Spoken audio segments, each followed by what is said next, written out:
ಪ್ರವಿಶ್ಯ ಮಮ ವಾಚಮಿಮಾಂ ಪ್ರಸುಪ್ತಾಂ ಸಂಜೀವಯತ್ಯಖಿಲಶಕ್ತಿಧರಸ್ವಧಾಮ್ನಾ ಅನ್ಯಾಶ್ಚ ಹಸ್ತಚರಣಶ್ರವಣತ್ವಗಾದೀನ್ ಪ್ರಾಣಾನ್ನಮೋ ಭಗವತೆ ಪುರುಷಾಯ ತುಭ್ಯಂ. ಯಾ ವರ್ಣಪದವಾಕ್ಯಾರ್ಥಗದ್ಯಪದ್ಯಸ್ವರೂಪಿಣಿ ವಾಚಿ ನರ್ತಯತು ಕ್ಷಿಪ್ರಂ ಮೇಧಾನ್ ದೇವಿ ಸರಸ್ವತಿ. ಶ್ರುತಿಸ್ಮೃತಿಪುರಾಣಾನಾಂ ಆಲಯಂ ಕರುಣಾಲಯಂ ನಮಾಮಿ ಭಗವತ್ಪಾದಂ ಶಂಕರಂ ಲೋಕಶಂಕರಂ.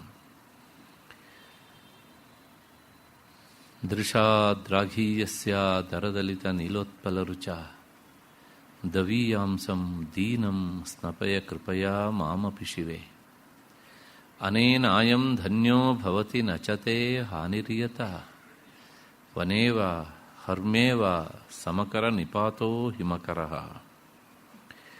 ಸಿಂಧೂರಾರುಣ ವಿಗ್ರಹಾಂ ತ್ರಿನಯನಾಂ ಮಾಣಿಕ್ಯಮೌಲಿಸ್ಫುರತ್ ತಾರಾನಾಯಕಶೇಖರಾಂ ಸ್ಮಿತಮುಖೀಂ ಆಪೀನ ವಕ್ಷೋರುಹಾಂ. ಪಾಣಿಭ್ಯಾಂ ಅಲಿಪೂರ್ಣರತ್ನಚಷಕಂ ರಕ್ತೋತ್ಪಲಂ ಬಿಭ್ರತೀಂ ಸೌಮ್ಯಾಂ ರತ್ನಘಟಸ್ಥರಕ್ತಚರಣಾಂ ಧ್ಯಾಯೇತ್ ಪರಾಮಂಬಿಕಾಂ. ನನ್ನ ಅಧ್ಯಾತ್ಮ ಬಂಧುಗಳೇ, ಈ ಸರಣಿಗೆ ಶ್ರೀ ಎಂ ನಾಗಭೂಷಣ ರಾವ್ ಅವರ ಸ್ಮರಣೆಯಲ್ಲಿ ಪ್ರಾಯೋಜಕರಾಗಿ ಸಹಕರಿಸ್ತಾ ಇರುತ್ತಾ ಶ್ರೀಮತಿ ಎನ್ ಅವರ ಧರ್ಮಪತ್ನಿ ಆದಂತಹ ಮಂದಾಕಿನಿ ಹಾಗೂ ಅವರ ಪರಿವಾರದವರನ್ನು ಸ್ಮರಿಸ್ತಾ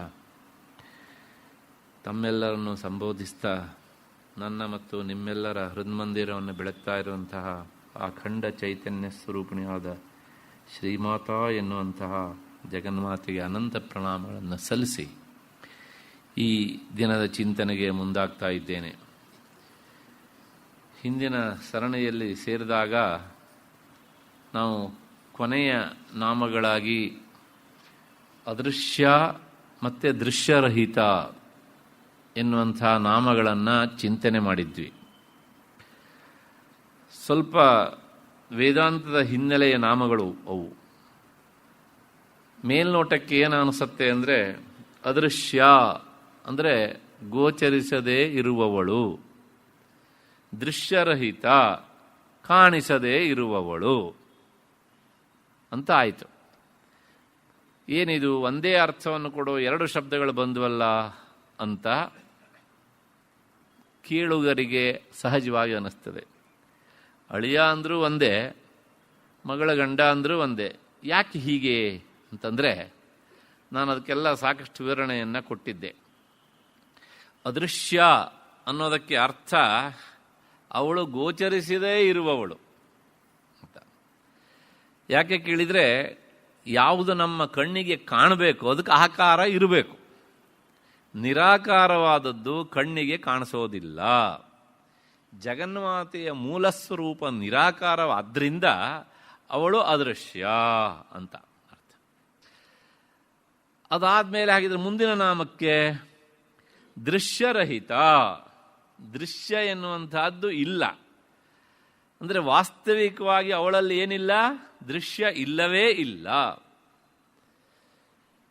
ಯಾವಾಗಲೂ ದೃಶ್ಯ ಅನ್ನೋದಕ್ಕೆ ಅರ್ಥ ತೋರುವುದು ಅಂತ ಅರ್ಥ. ತೋರುವುದು ಬೇರೆ, ಇರುವುದು ಬೇರೆ. ತೋರುವುದು ಇರುವಿಕೆಯನ್ನು ಅವಲಂಬಿಸಿಕೊಂಡಿರ್ತದೆ ಅಷ್ಟೇ ಹೊರತುನೂ ಸಹ ಅದು ಸ್ವತಂತ್ರವಾಗಿ ಇರುವುದಿಲ್ಲ.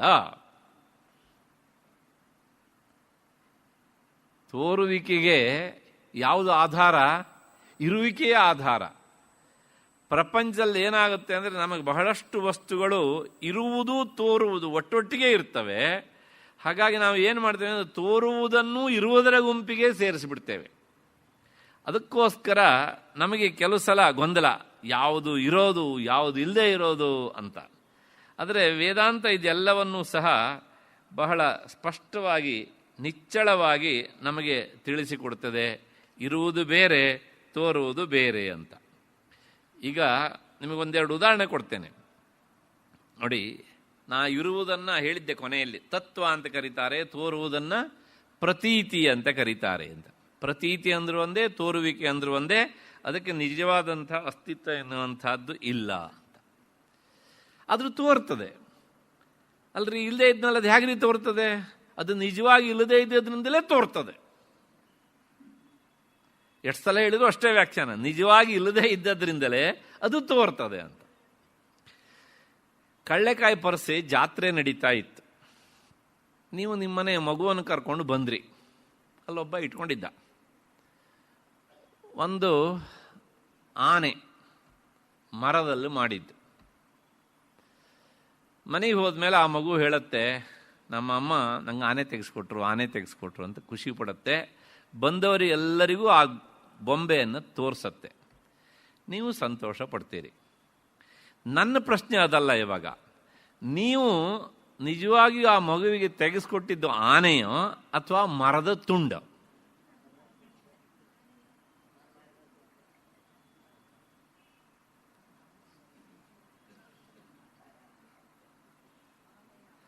ಅದು ಯಾವುದ್ರಲ್ಲಿ ಮಾಡಿದ್ದು?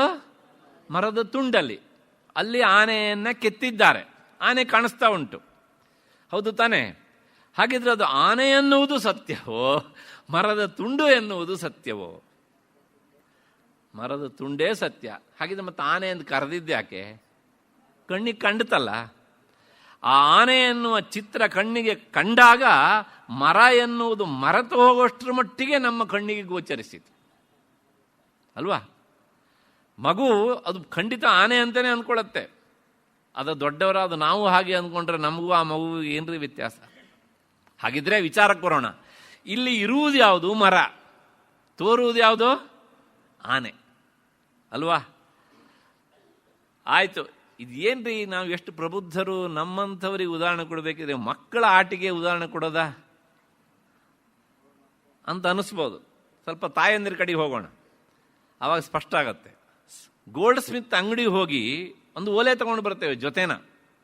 ಓಲೆ ಕೊಡಪ್ಪ ಅಂತ ಓಲೆ ಕೊಟ್ಟ. ತುಂಬ ಬೇರೆ ಬೇರೆ ಮಾಟ ತರತರ ಉಳಿದೆಲ್ಲ ಇರ್ತಾವಲ್ಲ. ನಮಗೆ ಇಷ್ಟ ಆದದ್ದನ್ನು ಆಯ್ಕೆ ಮಾಡ್ಕೊಂಡು ಬಂದ್ವಿ. ಬಂದವರಿಗೆಲ್ಲ ಹೇಳ್ತೀವಿ, ನೋಡಿ ಒಂದು ಹೊಸ ಓಲೆ ಜೊತೆ ತಗೊಂಡ್ವಿ ಅಂತ. ನನ್ನ ಪ್ರಶ್ನೆ ಇಷ್ಟೇ, ನೀವು ತಂದಿದ್ದು ಓಲೆನ ಅಥವಾ ಬಂಗಾರನ?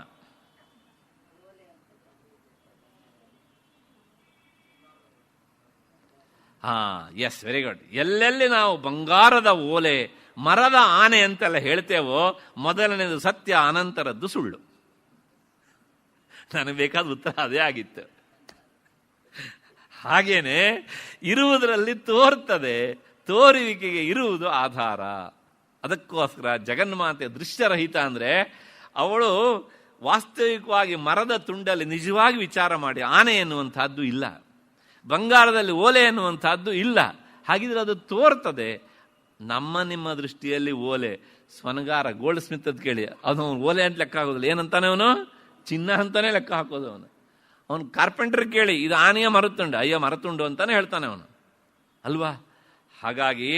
ಹಾಗಿದ್ರೆ ಅಲ್ಲಿ ದೃಶ್ಯ ಎನ್ನುವಂತಹದ್ದು ವಾಸ್ತವಿಕವಾಗಿ ಇರುವಂತಹದ್ದು ಅಲ್ಲ.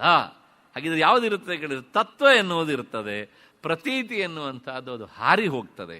ಅದಕ್ಕೋಸ್ಕರ ಅದೃಶ್ಯ ದೃಶ್ಯರಹಿತ ಅಂತ. ಆದರೂ ಕೆಲವು ಜನರಿಗೆ ಒಂದೇ ಅರ್ಥ ಕೊಡೋದಾಯ್ತಲ್ಲ ಅಂತಂದ್ರೆ, ನಾನು ಹೇಳಿದ್ದೆ ಗೀತೆಯಲ್ಲಿ ಭಗವಂತ ಒಂದು ಮಾತು ಹೇಳ್ತಾನೆ, ನೈನಂ ಛಿಂದಂತಿ ಶಸ್ತ್ರಾಡಿ ನೈನಂ ದಹತಿ ಪಾವಕ ಅಂತ ಹೇಳಿ ಮುಂದಿನ ಶ್ಲೋಕದಲ್ಲಿ ಹೇಳ್ತಾನೆ, ಅಚ್ಛೇದ್ಯಯಂ ಅದಾಖ್ಯೋಯಂ. ಅಂದ್ರೆ ವೇದಾಂತದಲ್ಲಿ ಪುನರುಕ್ತಿ ಅನ್ನುವುದು ದೋಷ ಅಲ್ಲ ಅಂತ ಹಿಂದೂ ತುಂಬಾ ಸಲ ಹೇಳಿದ್ದೇನೆ, ಮುಂದೂ ಮತ್ತೆ ಹೇಳ್ತೇನೆ. ಯಾಕೆಂದ್ರೆ ಅದಿಷ್ಟಾರು ಮನಸ್ಸಿಗೆ ಗಟ್ಟಿ ಅಂಟ್ಲಿ ಅಂತ ಹೇಳಿ.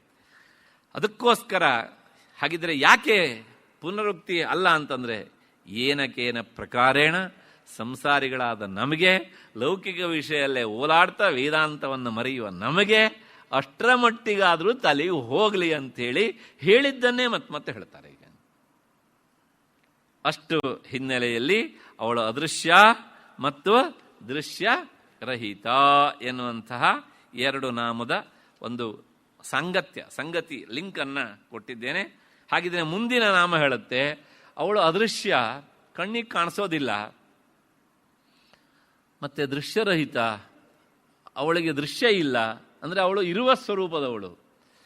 ಹಾಗಿದ್ರೆ ಅವಳು ಏನು ಅಂತಂದರೆ ಮುಂದಿನ ನಾಮ ಹೇಳುತ್ತೆ, 651ನೇ ನಾಮ ವಿಜ್ಞಾತ್ರಿ. ಅವಳ ಸ್ವರೂಪ ಏನಪ್ಪ ಅಂದರೆ ವಿಜ್ಞಾತ್ರಿ, ತಿಳಿಯುವವಳು ಅಂತ. ಅವಳ ರೂಪ ತಿಳಿಯುವವಳು, ತಿಳಿಯುವಿಕೆಯೇ ಅವಳ ರೂಪ. ಅಲ್ಲ, ತಿಳಿಯುವುದಕ್ಕೆ ರೂಪ ಇರ್ಬೋದಲ್ರಿ. ಇಲ್ಲಿಂದ ಹಿಂದಕ್ಕೆ ಹೋಗೋಣ. ತಿಳಿಯುವವಳು ಹಾಗಿದ್ರೆ ಮತ್ತೆ ದೃಶ್ಯರಹಿತ. ನಾವು ಯಾವುದನ್ನು ತಿಳಿತೇವೋ ತಿಳಿಯುವವನಿಗೆ ವಾಸ್ತವಿಕವಾಗಿ ರೂಪ ಎನ್ನುವುದು ಇಲ್ಲ. ತಿಳಿಯುವವನಿಗೆ ಏನಿಲ್ಲ, ರೂಪ ಎನ್ನುವುದು ಇಲ್ಲ. ಇದನ್ನು ಹೇಳಿದ ನಿಮಗೆ ಆಶ್ಚರ್ಯ ಆಗ್ತದೆ, ಏನ್ರಿ ನಾವೆಲ್ಲ ಇಲ್ಲಿ ಇಲ್ವಾ ಅಂತ. ಆ ನಾವೆಲ್ಲ ಅಂತ ಹೇಳ್ಬೇಕ್ರಿ ಏನು ಮುಟ್ಟಿ ತೋರಿಸ್ತೇನೋ? ದೇಹ ನಾವ ಅಲ್ಲ, ಹೌದು ತಾನೆ? ಅದರಿಂದ ನಾವು ಎಲ್ಲ ತಿಳಿತಾ ಇಲ್ವಾ ಅಂದರೆ ದೇಹ ಮುಟ್ಟಿ ತೋರಿಸ್ತೇವೆ. ದೇಹವೇ ತಿಳಿಯುವಂತಿದ್ರೆ ಡೆಡ್ ಬಾಡಿಯೂ ತಿಳಿಬೇಕಿತ್ತು. ಅಷ್ಟೇ ಅಲ್ಲ, ಯಾಕ್ರೋ ನನ್ನನ್ನು ಎತ್ಕೊಂಡು ಹೋಗ್ತೀರಾ ಅಂತ ಕೇಳಬೇಕಿತ್ತು, ಯಾಕ್ರೋ ನನ್ನನ್ನು ಹೂಳ್ತೀರಾ ಅಂತ ಕೇಳಬೇಕಿತ್ತು. ಹಾಗಾಗಿ ದೇಹಕ್ಕೆ ಅರಿಯುವ ಶಕ್ತಿ ಇಲ್ಲ, ಅದು ವಿಜ್ಞಾತ ಅಲ್ಲ. ಅರಿವು ಅದು ನಿರಾಕಾರವಾದದ್ದು. ಅರಿವ್ಯಾಕ್ರಿ ಒಂದು ಲೌಕಿಕ ಉದಾಹರಣೆ ಕೊಡ್ತೇನೆ. ಮೈಸೂರು ಪಾಕ ತಿಂತೇವೆ, ಹೇಗಿತ್ತು? ಸಿಹಿಯಾಗಿತ್ತು. ಸರಿ, ಆ ಸಿಹಿ ಹೇಗಿತ್ತು ಅಂತ ಆ ರೂಪ ಹೇಳಿ ನೋಡೋಣ. ಸಿಹಿಯ ರೂಪ ಯಾವುದು? ನಾವು ಸಿಹಿಯ ರೂಪ ಯಾವುದು ಅಂದ ತಕ್ಷಣ ಬೆಲ್ಲ ತೋರಿಸ್ತೇವೆ, ಕಲಸಕ್ರ ತೋರಿಸ್ತೇವೆ. ಅದು ಅದರ ಹೊರಮೈ, ಹೌದು ತಾನೆ? ಅದರ ನಿಜವಾದ ಅನುಭವಕ್ಕೆ ಬಂತಲ್ಲ, ಆ ಅನುಭವಕ್ಕೆ ಬಂದದ್ದ ರೂಪ ಯಾವುದು? ಇಲ್ಲ. ಹಾಗೇನೆ ಮೆಣಸಿನಕಾಯಿ ತಿಂದ ಖಾರ ಆಗತ್ತೆ, ಖಾರದ ರೂಪ ಯಾವುದು? ನಾವು ಖಾರ ಅಂದ ತಕ್ಷಣ ಮೆಣಸಿನಕಾಯಿ ತೋರಿಸ್ತೇವೆ, ಅದಾದ್ರ ಬಾಡಿ ಅಲ್ವಾ? ಅದರ ಖಾರದ ರೂಪ ಎಂಥದ್ದು ಹೇಳಿಕ್ಕಾಗತ್ತಾ? ಲೌಕಿಕ ವಿಷಯಗಳನ್ನೇ ನಾವು ಶಬ್ದದಿಂದ ಹೇಳಲಿಕ್ಕಾಗೋಲ್ಲ, ಎಲ್ಲವನ್ನೂ ತಿಳಿಯುವಂಥ ಅವಳ ರೂಪ ಎಂಥದ್ದು ಅಂತ ಕೇಳಿದರೆ ಹೇಳೋಕ್ಕಾಗೋಲ್ಲ. ಹಾಗಿದ್ರೆ ಉಪನಿಷತ್ತು ಹೇಳುತ್ತೆ ವಿಜ್ಞಾತ್ರಿ, ಅವಳು ಒನ್ಲಿ ತಿಳಿಯುವವಳು ಮಾತ್ರ ಅಂತ. ಅದಕ್ಕೋಸ್ಕರ ಯಾಕೆ ತಿಳಿಯುವ ಕೇಳಿದರೆ ಇಲ್ಲೊಂದು ಸ್ವಾರಸ್ಯ ಉಂಟು. ಪ್ರಪಂಚದಲ್ಲಿ ತಿಳಿಯಲ್ಪಡುವುದು ತಿಳಿಯುವವನಿಗಿಂತ ಬೇರೆಯಾಗಿರುತ್ತೆ. ಅಥವಾ ಹೀಗೂ ಹೇಳ್ಬೋದು, ತಿಳಿಯಲ್ಪಡುವುದು ತಿಳಿಯುವವನಿಗಿಂತ ಬೇರೆ, ಅಥವಾ ತಿಳಿಯುವವನು ತಿಳಿಯಲ್ಪಡುವುದಕ್ಕಿಂತ ಬೇರೆ. ವೇದಾಂತ ಪ್ರಕಾರ ಎರಡೇ ಇರೋದು, ಒಂದು ತಿಳಿಯುವವನು, ಇನ್ನೊಂದು ತಿಳಿಯಲ್ಪಡುವುದು. ತಿಳಿಯಲ್ಪಡುವುದು ತಿಳಿಯುವವನು ಆಗುವುದಿಲ್ಲ. ತಿಳಿಯುವವನು ಎಂದೂ ಸಹ ತಿಳಿಯಲ್ಪಡಬೇಕಾದವನು ಆಗುವುದಿಲ್ಲ. ನಾನು ಹೇಳ್ದ ನಿಮ್ಗೇನೋ ಶಬ್ದ ಚೆನ್ನಾಗಿ ಕಾಣುತ್ತೆ, ಆದರೆ ಅರ್ಥ ಆಗಿರೋದಿಲ್ಲ. ತುಂಬ ಆಲೋಚನೆ ಮಾಡ್ತಾ ಮಾಡ್ತಾ ಹೋಗಬೇಕು, ಆವಾಗ ಗೊತ್ತಾಗುತ್ತೆ. ಯಾವಾಗಲೂ ತಿಳಿಯಲ್ಪಡುವುದು ಬೇರೆ, ತಿಳಿಯೋನು ಬೇರೆ. ತಿಳಿಯೋನು ತಿಳಿಯಲ್ಪಡುವುದರ ಗುಂಪಿಗೆ ಸೇರುವುದಿಲ್ಲ, ತಿಳಿಯಲ್ಪಡುವುದು ತಿಳಿಯುವುದರ ಗುಂಪಿಗೆ ಸೇರುವುದಿಲ್ಲ, ತಿಳಿಯುವನ ಗುಂಪಿಗೆ ಸೇರುವುದಿಲ್ಲ.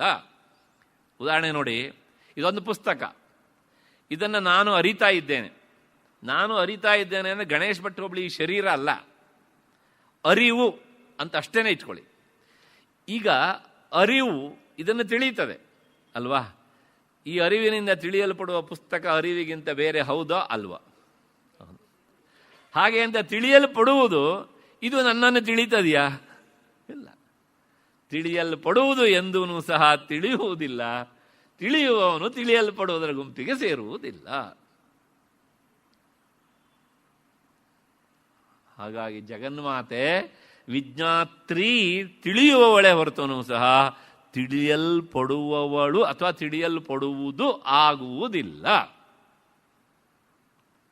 ದೃಗ್ದೃಶ್ಯ ವಿವೇಕ ಎನ್ನೋ ಗ್ರಂಥೊಳಗೆ ಹೇಳ್ತಾರೆ, ಘಟದೃಷ್ಟ ಘಟಾದ್ ಭಿನ್ನ. ಮಡಕೆಯನ್ನು ಯಾವನು ನೋಡ್ತಾನೋ, ದೃಷ್ಟ ಅಂದ್ರೆ ತಿಳಿಯುವವನು ಅಂತ ಅರ್ಥ, ತಿಳಿಯುವವನು ಎಂದೂ ಮಡಕೆ ಆಗೋದಿಲ್ಲ. ಹಾಗಾಗ್ಬಿಟ್ಟಿದ್ರೆ ನಾವೆಲ್ಲರೂ ಸಹ ಮಡಕೆ ನೋಡಿದ ತಕ್ಷಣ ಮಡಕೆನೇ ಆಗಬೇಕಿತ್ತು. ಎರಡು ಒಂದೇ ಆಗುತ್ತಾ? ಇಲ್ಲ. ಬಟ್ಟೆ ನೋಡಿದ ತಕ್ಷಣ ನಾವೆಲ್ಲ ಬಟ್ಟೆನೇ ಆಗ್ಬಿಡ್ಬೇಕಿತ್ತು. ಘಟದೃಷ್ಟ ಘಟಾದ್ ಭಿನ್ನ. ಹೀಗೆ ಯಾವಾಗಲೂ ತಿಳಿಯಲ್ಪಡುವುದು ತಿಳಿಯುವ ಅಂದರೆ ಅರಿಯುವ ರೂಪಕ್ಕಿಂತ ಬೇರೆಯೇ ಅಂತ ಉಪನಿಷತ್ತು ಹೇಳುತ್ತೆ. ವಿಜ್ಞಾತಾರಂ ಅರೇಕೇನ ವಿಜಾನೀಯ. ಹಾಗಿದ್ರೆ ಈ ತಿಳಿಯುವವನನ್ನು ತಿಳಿಯೋದಕ್ಕೆ ಆಗೋದಿಲ್ಲ ಕೇಳಿದ್ರೆ ಕೇಳುತ್ತೆ ಉಪನಿಷತ್ತು, ಅವನನ್ನ ನೀನು ಯಾವುದರಿಂದ ತಿಳಿತೀಯೇ? ತಿಳಿಯುವವನನ್ನ ನೀನು ಯಾವುದರಿಂದ ತಿಳಿತೀಯೇ?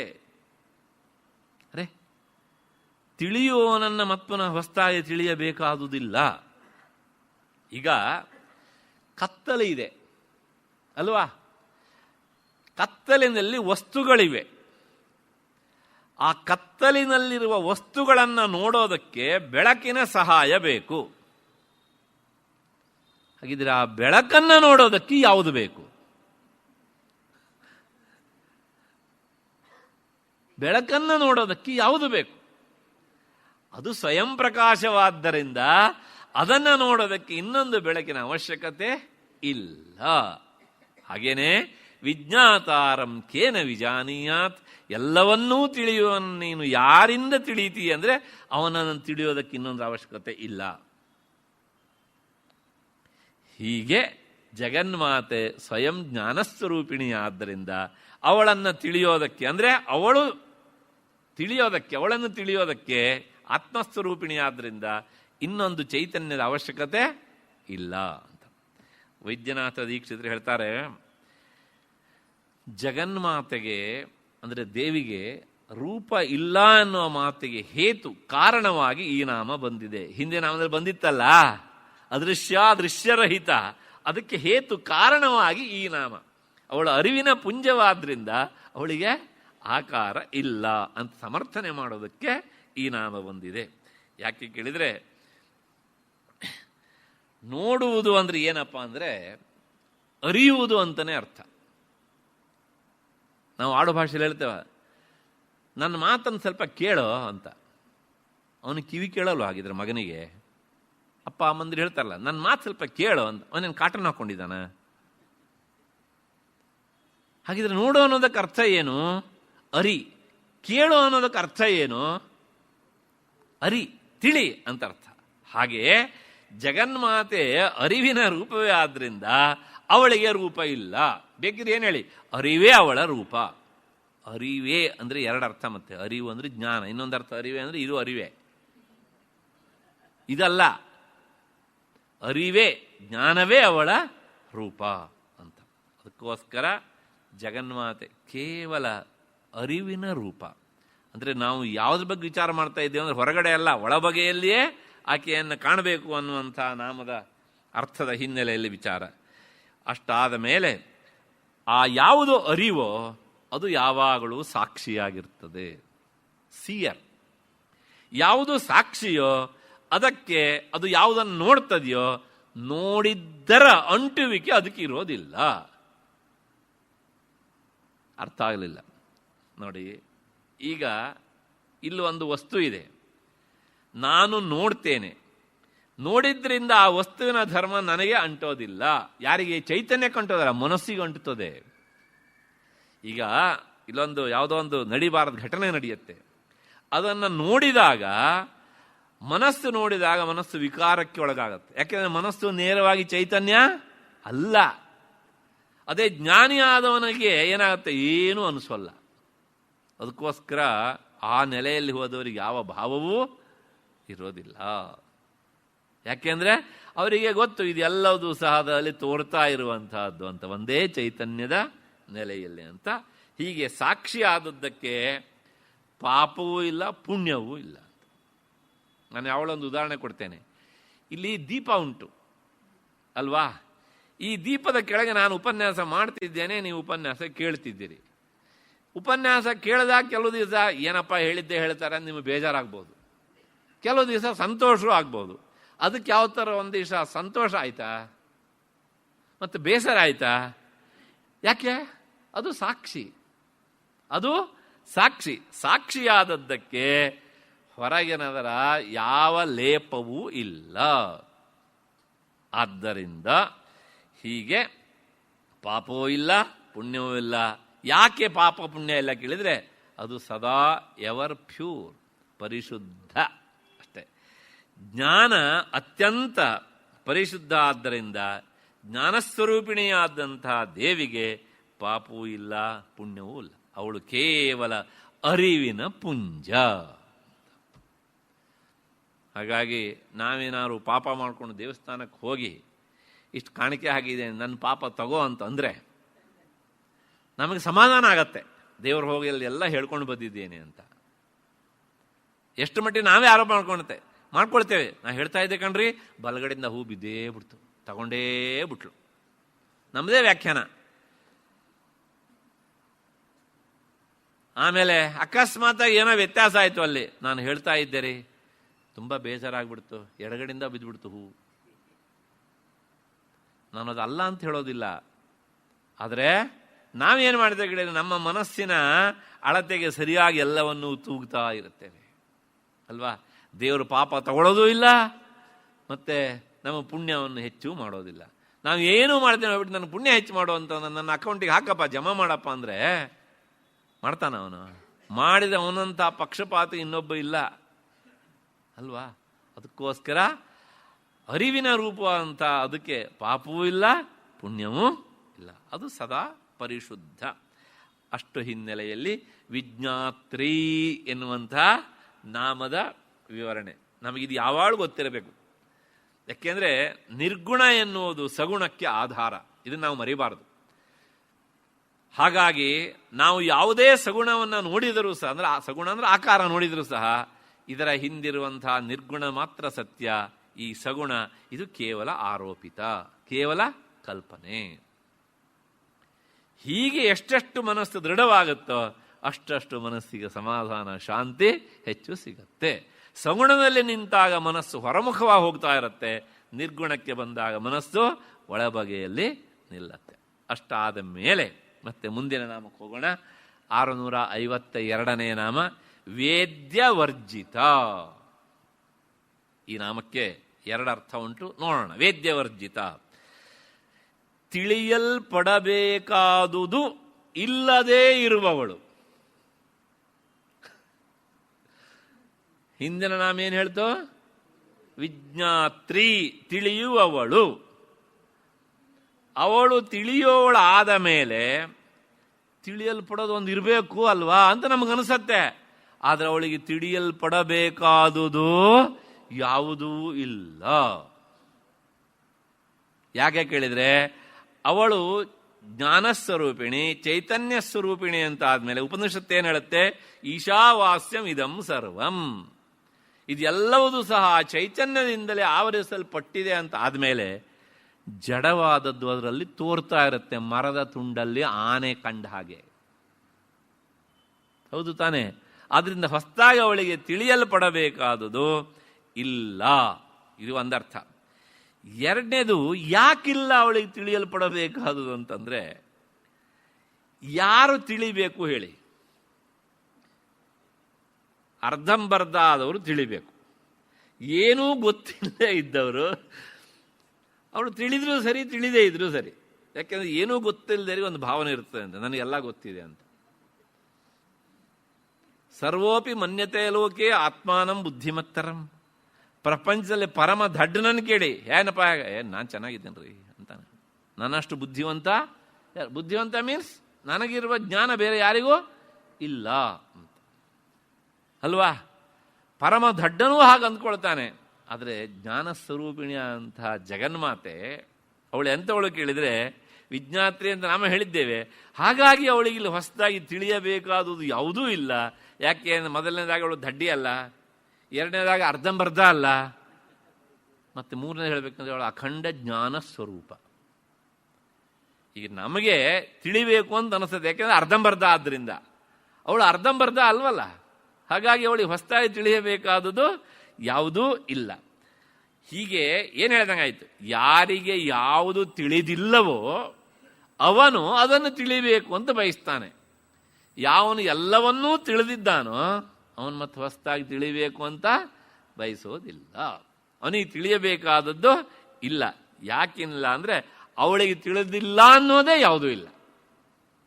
ಸರ್ವಜ್ಞನಾದವನಿಗೆ, ಕನ್ನಡ ಸರ್ವಜ್ಞ ಅಲ್ಲ, ವೇದಾಂತ ಪ್ರಕಾರ ಸರ್ವಜ್ಞ ಅಂದರೆ ಆತ್ಮಜ್ಞಾನಿ ಅಂತ ಅರ್ಥ. ಸರ್ವಂ ಬ್ರಹ್ಮ ಅಲ್ವಾ? ಹಾಗಾಗಿ ಬ್ರಹ್ಮಜ್ಞಾನಿ ಅಂದ್ರೂ ಒಂದೇ, ಸರ್ವಜ್ಞ ಅಂದ್ರೂ ಒಂದೇ. ಹಾಗಾಗಿ ಅವನಿಗೆ ಹೊಸತಾಗಿ ಯಾವುದನ್ನೂ ಸಹ ತಿಳಿಯಬೇಕಾದದ್ದು ಇಲ್ಲ. ಹಾಗೇನೆ ಜ್ಞಾನಸ್ವರೂಪಿಣ ಅಂತ ಆಕೆ ಎಲ್ಲವನ್ನೂ ತಿಳಿದವಳಾದ್ರಿಂದ ಯಾವುದನ್ನು ಹೊಸತಾಗಿ ತಿಳಿಯಬೇಕಾದಿಲ್ಲ. ಅಷ್ಟೇ ಅಲ್ಲ, ಯಾವುದು ಜ್ಞಾನಸ್ವರೂಪವೇ ಆಗಿರುತ್ತದೆಯೋ ಅದಕ್ಕೆ ಯಾವುದೂ ತಿಳಿಯಬೇಕಾದದ್ದಿಲ್ಲ. ಬೆಂಕಿ ಬಿಸಿಯಾಗಿದೆ, ಆದರೆ ಆ ಬೆಂಕಿ ಯಾವಾಗಲೂ ಸಹ ತಾನು ಇನ್ನೊಂದು ಬಿಸಿಯಾದ ಬೆಂಕಿಯನ್ನು ತಿಳಿಬೇಕು ಅಂತ ಅಪೇಕ್ಷೆ ಪಡುತ್ತಾ ಇಲ್ಲ. ಯಾಕೆ ಕೇಳಿದರೆ ಅದಕ್ಕೆ ಏನು ಬೇಕೋ ಅದು ಸಿಕ್ಕಿ ಆಗಿದೆ. ಅದಕ್ಕೋಸ್ಕರ ಅದಕ್ಕೆ ಇನ್ನೊಂದರ ತಿಳಿವಿನ ಅವಶ್ಯಕತೆ ಇಲ್ಲ. ಯಾವುದು ತಿಳಿಯಪಡಬೇಕಾದದ್ದೋ, ಇದೊಂದು ಮಾತು ಹೇಳುತ್ತೆ ವೇದಾಂತ, ನಾವು ಯಾವುದನ್ನು ತಿಳಿತೇವೋ ಅದು ಯಾವುದೂ ಪಾರಮಾರ್ಥಿಕ ಅಲ್ಲ. ಅಂದರೆ ಈ ಇಂದ್ರಿಯಗಳ ಮೂಲಕ ಯಾವುದನ್ನು ತಿಳಿತೇವೋ ಅದು ಪಾರಮಾರ್ಥಿಕ ಅಲ್ಲ. ಹಾಗಿದ್ರೆ ನಮ್ಮನ್ನು ನಾವು ತಿಳಿತೀವಿ ಅಂತ ಹೇಳೋದಲ್ಲ ಉಂಟಲ್ಲ, ಅದು ಕೇವಲ ಶಬ್ದ. ಅರಿಯುವುದು ಹೌದು ತಾನೆ? ಹೀಗೆ ಯಾವುದನ್ನು ತಿಳಿತೇವೋ ತಿಳಿಯಲ್ಪಡುವುದು ಪಾರಮಾರ್ಥಿಕ ಅಲ್ಲ. ಆದ್ದರಿಂದಲೇ ಅವಳು ವೇದ್ಯ ವರ್ಜಿತ. ಮತ್ತೆ ವೈದ್ಯನಾಥ ದೀಕ್ಷಿತರು ಹೇಳ್ತಾರೆ ಇದಕ್ಕೆ, ವೇದ್ಯವರ್ಚಿತ ಅನ್ನುವಂಥ ಈ ನಾಮದಿಂದ ದೇವಿಯ ಬಗ್ಗೆ ಏನು ಹೇಳ್ದಂಗಾಯಿತು ಅಂದರೆ ಅವಳು ಅಸಂಗ, ಯಾವುದರ ಅಂಟುವಿಕೆಯು ಅವಳಿಗೆ ಇಲ್ಲ ಅನ್ನುವಂತಹ ಒಂದು ಅಭಿಪ್ರಾಯವನ್ನು ಈ ನಾಮ ಹೇಳುತ್ತೆ. ಯಾಕೆ ಅಂದರೆ ವೇದ್ಯ ಅಂದರೆ ತಿಳಿಯಲ್ಪಡಬೇಕಾದವುಗಳು ಯಾವುದು ಅಂದರೆ ಈ ಪ್ರಪಂಚದೊಳಗೆ 5: ಪೃಥಿವಿ, ಅಪ್, ತೇಜೋ, ವಾಯು, ಆಕಾಶ. ಇವು ತಿಳಿಯಲ್ಪಡಬೇಕಾದದ್ದು. ಬೇರೆ ಯಾವುದನ್ನಾರು ನೀವು ಈ 5ರೊಳಗೆ ಸೇರಿರ್ತವೆ ಅಂತ ಅರ್ಥ. ಈಗ ಗೋಡೆ, ಬಿಲ್ಡಿಂಗು ಅಂದರೆ ವೇದಾಂತ ಪ್ರಕಾರ it is nothing but mud ಅಲ್ವಾ? ಹಾಗಾಗಿ ಮರ ಅಂತ ಹೇಳಿದ್ರು ಸಹ ಮಣ್ಣಿನ ವಿಕಾರವೇ, ಕಲ್ಲು ಅಂತ ಹೇಳಿದ್ರು ಮಣ್ಣಿನ ವಿಕಾರವೇ. ಇವು ತಿಳಿಯಲ್ಪಡಬೇಕಾದದು. ಆದರೆ ಇವುಗಳು ಯಾವಾಗಲೂ ಜಡವಾದದ್ರಿಂದ ಅವು ಸಂಘವಾಗಿಯೇ ಇರ್ತವೆ. ಇವುಗಳನ್ನು ತಿಳಿಯುವಂಥ ಅರಿವು ಉಂಟಲ್ಲ, ಈ ತಿಳಿಯಲ್ಪಡುವುದಂತಹ ಇವುಗಳ ಜೊತೆಗೆ ಸೇರುವುದೇ ಇಲ್ಲ. ಅಂದರೆ ಜಡಗಳ ಜೊತೆಗೆ ಅದು ಸೇರೋದಿಲ್ಲ. ಜಡವನ್ನು ಅರಿಯಬಹುದು, ಅರಿತ ಮಾತ್ರಕ್ಕೆ ಅದು ಜಡ ಆಗುವುದಿಲ್ಲ. ಆದ್ದರಿಂದ ಇವುಗಳ ಸಂಬಂಧವೇ ಇಲ್ಲದ್ರಿಂದ ಅವಳು ವೇದ್ಯ ವರ್ಜಿತ ಎನ್ನುವಂಥ ಅರ್ಥ. ಸಾಲದ್ದಕ್ಕೆ ಅವು ಹೇಗಿರ್ತವೆ ಕೇಳಿದರೆ ಇವೆಲ್ಲವೂ ಸಹ ಅಸತ್ಯವಾದವುಗಳು. ಯಾವುದನ್ನು ನಾವು ತಿಳಿತೇವೋ, ಪಂಚಭೂತಗಳು ಅಂತ ಹೇಳ್ತೇವಲ್ಲ, ಅವು ಅಸತ್ಯ. ಅದು ಜಗನ್ಮಾತೆ ಸತ್ಯಸ್ವರೂಪಿಣಿ ಆದದ್ರಿಂದ ಅವಳಿಗೆ ಯಾವಾಗಲೂ ಸಹ ಈ ಅಸತ್ಯವಾದದ್ದರ ಜೊತೆಗೆ ಸತ್ಯವಾದ ಅವಳಿಗೆ ಸಂಬಂಧ ಇಲ್ಲ. ಯಾಕಿಲ್ಲ ಅಂತ ಕೇಳಿದರೆ ಉಪನಿಷತ್ತು ಹೇಳುತ್ತೆ, ಅಸಂಗೋಹಿ ನಹಿ ಸಜ್ಜತೆ. ಈ ಚೇತನ ವಸ್ತು ಯಾವಾಗಲೂ ಜಡ ವಸ್ತುಗಳ ಜೊತೆಗೆ ಸೇರೋದಿಲ್ಲ. ಹಾಗಿದ್ರೆ ಜಡವು ಚೇತನದಲ್ಲಿ ಆಶ್ರಯವನ್ನು ಪಡೆಯಬಹುದು, ಅಂದ ಮಾತ್ರಕ್ಕೆ ಚೇತನ ಜಡ ವಸ್ತುಗಳ ಜೊತೆಗೆ ಸೇರೋದಿಲ್ಲ. ಅದೊಂಥರ ಎಣ್ಣೆ ಸೀಗೆಕಾಯಿ ಇದ್ದಾಗೇನೆ. ಆದರೂ ನಾವು ಸೇರಿಸ್ತೇವೆ ಹೀಗೆ ಅಂತ ಅಷ್ಟೇ. ಇದು ಒಂದರ್ಥ ಇಲ್ಲಿವರೆಗೆ. ಎರಡನೇದು, ವೇದ್ಯವರ್ತಿತ ಅನ್ನೋದಕ್ಕೆ ದೇವಿಗೆ ಧರ್ಮಾಧರ್ಮ ರಹಿತವಾದಂತಹ ಒಂದು ಇರುವಿಕೆ. ಅವಳಲ್ಲಿ ಯಾವ ಗುಣವೂ ಇಲ್ಲ. ಯಾವ ಗುಣವೂ ಇಲ್ಲ ಅಂದರೆ ನಮ್ಮ ಆಡು ಭಾಷೆ ಹೇಳಿದ್ರೆ ದುರ್ಗುಣವೂ ಇಲ್ಲ, ಸದ್ಗುಣವೂ ಇಲ್ಲ. ವೇದಾಂತ ಪ್ರಕಾರ ಹೇಳಬೇಕು ಅಂದರೆ ಸತ್ವ, ರಜಸ್ಸು, ತಮಸ್ಸು ಈ ಯಾವ ಗುಣಗಳು ಸಹ ಇಲ್ಲ. ಹಾಗಾಗಿಯೇ ಅವಳು ಸುಲಭವಾಗಿ ತಿಳಿಯದವಳು. ನಮ್ಗೆ ಯಾವಾಗಲೂ ಅಷ್ಟೇ ಈ ಗುಣಗಳಿದ್ದರೆ ಮಾತ್ರನೇ ನಮಗೆ ಅರಿವಿಗೆ ಬರುತ್ತದೆ. ಈ ಗುಣಗಳಿಲ್ಲದೆ ಇದ್ದರೆ ನಮಗೆ ಅರಿವಿಗೆ ಬರೋದಿಲ್ಲ. ಯಾಕೆ ಅಂತಂದರೆ ಅವಳ ಸ್ವರೂಪ ಅಂತಹದ್ದು. ಅದಕ್ಕೋಸ್ಕರ ವೇದ್ಯವರ್ಜಿತ ಅಂತ ಹಿಂದಿನಾಮ ಹೇಳಿತು. ಮತ್ತೆ ಉಪನಿಷತ್ತು ಹೇಳುತ್ತೆ ಅವಳ ರೂಪ ಎಂತಹದ್ದು ಅಂದರೆ ಅಶಬ್ದಂ, ಅಸ್ಪರ್ಶಂ, ಅರೂಪಂ, ಅವ್ಯಯಂ, ನಿರ್ಗುಣಂ, ನಿಷ್ಕಲಂ ಅಂತ. ಇಲ್ಲೆಲ್ಲ ನೋಡಿ ನಿರಾಕಾರವನ್ನೇ ಹೇಳ್ತಾ ಹೋಗುತ್ತೆ. ಅದಕ್ಕೋಸ್ಕರ ಅವಳು ಎಂದೂ ಸಹ ವೇದ್ಯ ವರ್ಜಿತ ಆಗಿಯೇ ಇರ್ತಾಳೆ. ಹಾಗಾಗಿ ಅವಳನ್ನು ತಿಳಿಯೋದಕ್ಕೆ ಆಗೋದಿಲ್ಲ. ಯಾವುದು ಶಬ್ದವೋ ಶ್ರೋತ್ರೇಯದಿಂದ ಕೇಳ್ತೇವೆ, ಯಾವುದಕ್ಕೆ ರೂಪ ಉಂಟೋ ನೇತ್ರೇಯದಿಂದ ನೋಡ್ತೇವೆ, ಮತ್ತೆ ಗಂಧ ಇದ್ದರೆ ಈ ನಾಸಿಕದಿಂದ ನೋಡ್ತೇವೆ, ಮತ್ತೆ ವಾಯು ಇದ್ದರೆ ಸ್ವಗಿಂದ್ರೆಯಿಂದ ನೋಡ್ತೇವೆ. ಆದರೆ ಇವಳಿಗೆ ಇದು ಯಾವುದೂ ಇಲ್ಲದೆ ಇರೋದ್ರಿಂದ ಅವಳು ವೇದ್ಯ ವರ್ಜಿತ. ಸುಲಭವಾಗಿ ಅವಳು ವೇದ್ಯಳಲ್ಲ. ವೇದ್ಯವರ್ಜಿತ ಅನ್ನೋದಕ್ಕೆ ಅರ್ಥ ಏನು ಕೇಳಿದರೆ ಇವುಗಳಿಂದ ವೇದ್ಯಳಲ್ಲ. ಅಲ್ಲೊಂದು ಮನಸ್ಸನ್ನು ಒಂದು ಬಿಟ್ಟಿದ್ದಾರೆ ಅದಕ್ಕೋಸ್ಕರ, ಯಾಕೆಂದ್ರೆ ಅದು ರಹಸ್ಯ, ಅದರಿಂದ ಮಾತ್ರ ವೇದ್ಯಳು ಎನ್ನುವಂಥದ್ದು. ಇಷ್ಟು ಹಿನ್ನೆಲೆಯಲ್ಲಿ ಈ ನಾಮದ ವಿವರಣೆ ಆಯಿತು ಅಂದ್ಕೊಂಡು ಮುಂದಿನ ನಾಮಕ್ಕೆ ಹೋಗೋಣ. ಯೋಗಿನಿ ಅಂತ. ಈ ಅದೃಶ್ಯ ದೃಶ್ಯರಹಿತ, ಅದಾದಮೇಲೆ ವಿಜ್ಞಾತ್ರಿ ವೇದ್ಯವರ್ಜಿತ, ಇವಳು ಯಾರು ಅಂತಂದರೆ ಅವಳು ಯೋಗಿನಿ. ಈ ಯೋಗಿನಿ ಅನ್ನೋ ಶಬ್ದ ಹೆಚ್ಚು ಪ್ರಸಿದ್ಧವಾಗಿ ಇರುವಂತಹದ್ದು.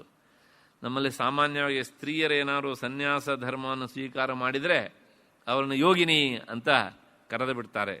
ಅದು ಎಷ್ಟು ಸರಿಯೋ ಎಷ್ಟು ತಪ್ಪೋ ಗೊತ್ತಿಲ್ಲ ನನಗೆ, ಯಾಕೆಂದರೆ ಇಲ್ಲಿ ನಮಗೆ ಆ ಶಬ್ದಕ್ಕೆ ಅರ್ಥ ಸಿಗ್ತದೆ. ನೋಡೋಣ ಏನಂತ. ಯೋಗಿನಿ ಅಂದರೆ ಏನು? ಯೋಗಿನಿ ಅಂದರೆ ಯೋಗಿನಿ ಅಷ್ಟೇ ಅಷ್ಟೇ. ಕೆಲವು ಸಲ ಸಂಸ್ಕೃತದ ಎಷ್ಟೋ ಶಬ್ದಗಳಿಗೆ ಕನ್ನಡದಲ್ಲಿ ಅರ್ಥ ಹೇಳಲಿಕ್ಕೆ ಆಗೋದಿಲ್ಲ. ಅದಕ್ಕೆ ಯು ಳು ಸೇರಿಸಿ ಅರ್ಥ ಹೇಳಬೇಕು ಅಷ್ಟೇ. ಯೋಗಿನಿ ಯು ಅಂತ ಹೇಳಬೇಕು ಅಷ್ಟೇ, ಇನ್ನು ಬಿಟ್ರಿ ಬೇರೆ ದಾರಿಯೇ ಇಲ್ಲ. ಹಾಗಿದ್ರೆ ಯೋಗಿನಿ ಅನ್ನೋದಕ್ಕೆ ಏನು ವಿವರಣೆ ಅಂದರೆ ಯೋಗ ಏಕತ್ವ ಭಾವನಾ ಅಂತ ವಿವರಣೆ. ಅಂದರೆ ಯೋಗ ಅನ್ನೋದಕ್ಕೆ ಅರ್ಥ ಏಕತ್ವ ಭಾವನೆಗೆ ಯೋಗ ಅಂತ ಹೆಸರು. ಏಕತ್ವ ಅಂದರೆ ಒಂದು ಅಂತದ್ದು. ಒಂದು ಅಂತ, ಇದು ಒಂದು ಅಂತ ಹೇಳಬೇಕಿದ್ರೆ ಅದಕ್ಕೆ ಮೊದಲು ಏನಿರಬೇಕು? ಎರಡು ಇರಲೇಬೇಕು. ಎರಡಲ್ಲ, ಒಂದು ಅನ್ನೋ ಭಾವನೆಗೆ ಯೋಗ ಅಂತ ಹೆಸರು. ಆದ್ದರಿಂದ ಅವಳು ಯೋಗಿನಿ. ಅಂದರೆ ಈವರೆಗೆ ನಮಗೆ ಜಗನ್ಮಾತೆಯ ಸಗುಣ ರೂಪವನ್ನು ನೋಡಿ ನೋಡಿ ಇಷ್ಟೆಲ್ಲ ರೂಪ ಇದೆ, ಅವಳು ಒಂದಲ್ಲ ಅಂತ ಅಂದ್ಕೊಂಡಿದ್ವಿ. ಆಮೇಲೆ ಗೊತ್ತಾಯಿತು, ಓ ಹೊರಗೆ ಕಾಣುವುದು ಆರೋಪಿತ ರೂಪ, ಇರುವುದು ಒಂದೇ ಚೈತನ್ಯ ಸ್ವರೂಪ, ಆದ್ದರಿಂದ ಅವಳು ಯೋಗಿನಿ ಅಂತ ಒಂದರ್ಥ. ಮತ್ತೆ ಏಕತ್ವ ಭಾವ ಒಂದೇ ಆದದ್ರಿಂದ ಅವಳು ಯೋಗಿನಿ. ಇನ್ನೊಂದರ್ಥ ಅವಳನ್ನು ಆರಾಧಿಸುವವರಿಗೆ ಏಕತ್ವ ಭಾವವನ್ನು ಕೊಡುವವಳಾದ್ದರಿಂದ ಅವಳ ಹೆಸರು ಯೋಗಿನಿ ಅಂತ. ಏಕತ್ವ ಭಾವ ಅಂದರೆ ಒಂದು ಹಂತದವರೆಗೆ ನಾನು ಬೇರೆ ನೀನು ಬೇರೆ ಆಗಬಹುದು ಭಗವಂತನ ವಿಚಾರದಲ್ಲಿ. ಅದು ಎಲ್ಲಿವರೆಗೆ? ಕೊನೆಯವರೆಗೂ ಸಹ, ಮೋಕ್ಷದ ಹಂತದಲ್ಲೂ ಸಹ ದೇವರು ಬೇರೆ ನಾನು ಬೇರೆ ಅಂತ ಅಂದ್ಕೊಂಡ್ರೆ ಇಲ್ಲೊಂದು ತೊಡಕುಂಟು.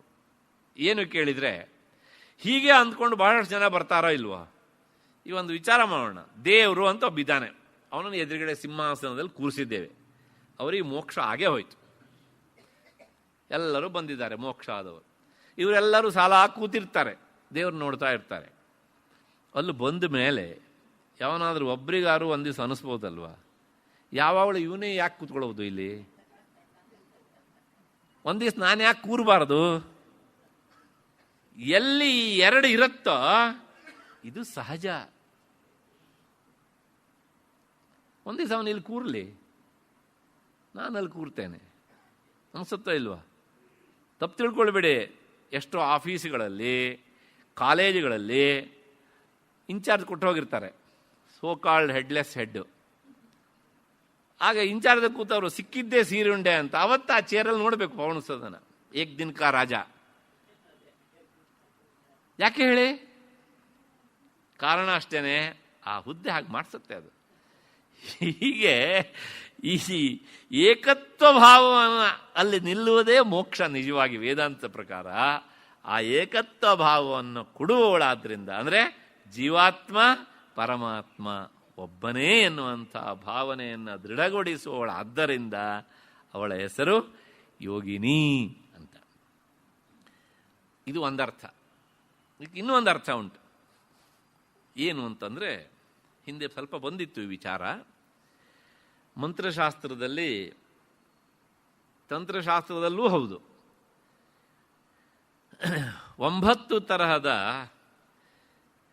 7 ತರಹದ ಯೋಗಿನಿಯರಿದ್ದಾರೆ. ಹಿಂದೆ ಬಂದಿತ್ತು ಅದು. ಯಾವ್ದಾವುದು ಕೇಳಿದರೆ, ಡಾಕಿನ್ಯಂಬ ಸ್ವರೂಪಿಣಿ ಅಲ್ವಾ, ಅದಾದಮೇಲೆ ರಾಕಿಣ್ಯಂಬ ಸ್ವರೂಪಿಣಿ, ಮತ್ತು ಅದಾದಮೇಲೆ ಮತ್ತು ಲಾಕಿನ್ಯಂಬ ಸ್ವರೂಪಿಣಿ, ಕಾಕಿನ್ಯಂಬ ಸ್ವರೂಪಿಣಿ, ಅದಾದಮೇಲೆ ಸಾಕಿನ್ಯಂಬ ಸ್ವರೂಪಿಣಿ, ಹಾಕಿನ್ಯಂಬ ಸ್ವರೂಪಿಣಿ, ಮತ್ತೆ ಯೋಗಿನಿ ಹೌದಾನೆ. ಹೀಗೆ ಹಾಕಿನಿ ಆದಮೇಲೆ ಯಾಕಿನಿ, ಹೀಗೆ ಅಲ್ಲಿಗೆ 7 ಆಯಿತು. ಅಲ್ಲಿಗೆ ಈ 7 ಜಗನ್ಮಾತೆಯ ಬೇರೆ ಬೇರೆಯ ಸಗುಣ ರೂಪಗಳು, ತಂತ್ರಶಾಸ್ತ್ರ ಪ್ರಕಾರ ಅಥವಾ ಮಂತ್ರಶಾಸ್ತ್ರ ಪ್ರಕಾರ, ಇವರನ್ನ ಸಪ್ತಯೋಗಿನಿಯರು ಅಂತ ಕರೀತಾರೆ. ಈ ಎಲ್ಲದರ ರೂಪ ಬೇರೆ, ರೂಪದ ಒಳಗಿರುವಂತಹ ಚೈತನ್ಯ ಒಂದೇ. ಹೀಗೆ ಸಪ್ತಯೋಗಿನಿಯರ ರೂಪದಲ್ಲಿ ಇರುವವಳಾದ್ದರಿಂದ ಅವಳ ಹೆಸರು ಯೋಗಿನಿ ಅಂತ. ಈ ವಿಚಾರ 475ನೇ ನಾಮದಿಂದ 60 ನಾಮಗಳಲ್ಲಿ ಹಿಂದೆ ಹರಿದು ಬಂದಿತ್ತು. ಅಷ್ಟನ್ನು ಸಹ ನಾವು ನೋಡಿಕೊಂಡು ಬಂದಿದ್ದೇವೆ. ಎಲ್ಲಿವರೆಗೆ ಅಂತಂದರೆ, ಡಾಕಿನ್ಯಾದಿ ಯಾಕಿನಿ ಪರ್ಯಂತವಾಗಿ, ವಿಶುದ್ಧಿ ಚಕ್ರ ಪರ್ಯಂತವಾಗಿ 60 ನಾಮಗಳಲ್ಲಿ ಇಷ್ಟನ್ನು ಸಹ ನಾವು ನೋಡ್ಕೊಂಡು ಬಂದೇವೆ. 475ನೇ ನಾಮ, ಬೇಕಾದ್ರೆ ಯಾರಾದರೂ ನೋಡಬಹುದು. ಇಷ್ಟು ಭಾಸ್ಕರರಾಯರು ಕೊಟ್ಟಂಥ ವಿವರಣೆ. ಇದಾದ ಮೇಲೆ ಇದಕ್ಕೊಂದು ವಿವರಣೆಯನ್ನು ದೀಕ್ಷಿತರು ಕೊಡ್ತಾರೆ. ಯೋಗಿನಿ ಅನ್ನೋದಕ್ಕೆ ಅರ್ಥ, ಗೀತೆಯಲ್ಲಿ ಸಮತ್ವಂ ಯೋಗ ಉಚ್ಯತೆ ಅಂತ ಒಂದು ಮಾತುಂಟು. ಸಮತ್ವ ಅನ್ನೋದಕ್ಕೆ ಅರ್ಥ ಹೊರಗಿನ ಸಮತ್ವ ಅಲ್ಲ. ಹೊರಗಿನ ಸಮತ್ವ ಅಂದರೆ, ನಾವೆಲ್ಲರೂ ಒಂದು ದಿವಸ ಎಲ್ಲರೂ ಬಿಳಿ ಬಟ್ಟೆ ಹಾಕ್ಕೊಂಡು ಬಂದ್ಬಿಟ್ಟು ಅಂತ ಇಟ್ಕೊಳ್ಳಿ. ಅವತ್ತು ಎಲ್ಲರದು ಡ್ರೆಸ್ ಏನೇ ಇದೆ ಸಮತ್ವ. ಅದು ಶಾಲೆಯಲ್ಲಿ ಯೂನಿಫಾರ್ಮ್ ಸಮತ್ವ ಆಗ್ಬೋದು, ಆದ್ರೆ ಇದು ಸಮತ್ವ ಆಗತ್ತಾ? ಅವಲ್ಲ ತಾನೆ. ಹೊರಗಿನ ಡ್ರೆಸ್ಸು ಅದ್ರ ಹೆಸರೇ ಏನು ಕೇಳಿದ್ರೆ ಸಮವಸ್ತ್ರ ಅಂತ. ವಸ್ತ್ರ ಮಾತ್ರ ಸಮ, ಆದರೆ ಬುದ್ಧಿ ಅಸಮ. ಅದು ತಾನೆ. ಅದಕ್ಕೋಸ್ಕರ ವೇದಾಂತ ಹೇಳುತ್ತೆ, ಇದನ್ನೇ ಬಿಟ್ಬಿಡು, ಹಾಗಿದ್ರೆ ಇಲ್ಲಿ ಒಂದು ಸಮ ಆಗಬೇಕು. ಸಮ ಅಂದರೆ ಬ್ರಹ್ಮ ಅಂತ ಅರ್ಥ. ಜೀವಾತ್ಮ ಪರಮಾತ್ಮ 2 ಬೇರೆ ಬೇರೆ ಅಂತ ಭಾವನೆ ಉಂಟಲ್ಲ, ಅದು 2 ಒಂದೇ ಅಂತ ತಿಳಿಯುವುದೇ ಏನು ಕೇಳಿದರೆ ಯೋಗ. ಅದೇ ಸಮ, ಅದೇ ಬ್ರಹ್ಮ. ಸಮತ್ವಂ ಯೋಗ ಉಚ್ಯತೆ ಸಮಂ ಬ್ರಹ್ಮ. ಸಮತ್ವಂ ಯೋಗ ಸಮಂ ಬ್ರಹ್ಮ. ಆದ್ದರಿಂದ ಹೀಗೆ ಮನುಷ್ಯನಿಗೆ ಸಿದ್ಧಿ ಅಂದರೆ ಕೆಲಸ ಕೈಗೂಡಿದಾಗ ಸಂತೋಷ, ಕೈಗೂಡದೇ ಇದ್ದಾಗ ದುಃಖ. ಇದು 2 ಆದಾಗಲೂ ಸಹ ನಿನ್ನ ಬುದ್ಧಿ ಸಮನಾಗಿ ಇದ್ದರೆ ಅದು ಏನು ಕೇಳಿದರೆ ಯೋಗಿನಿ.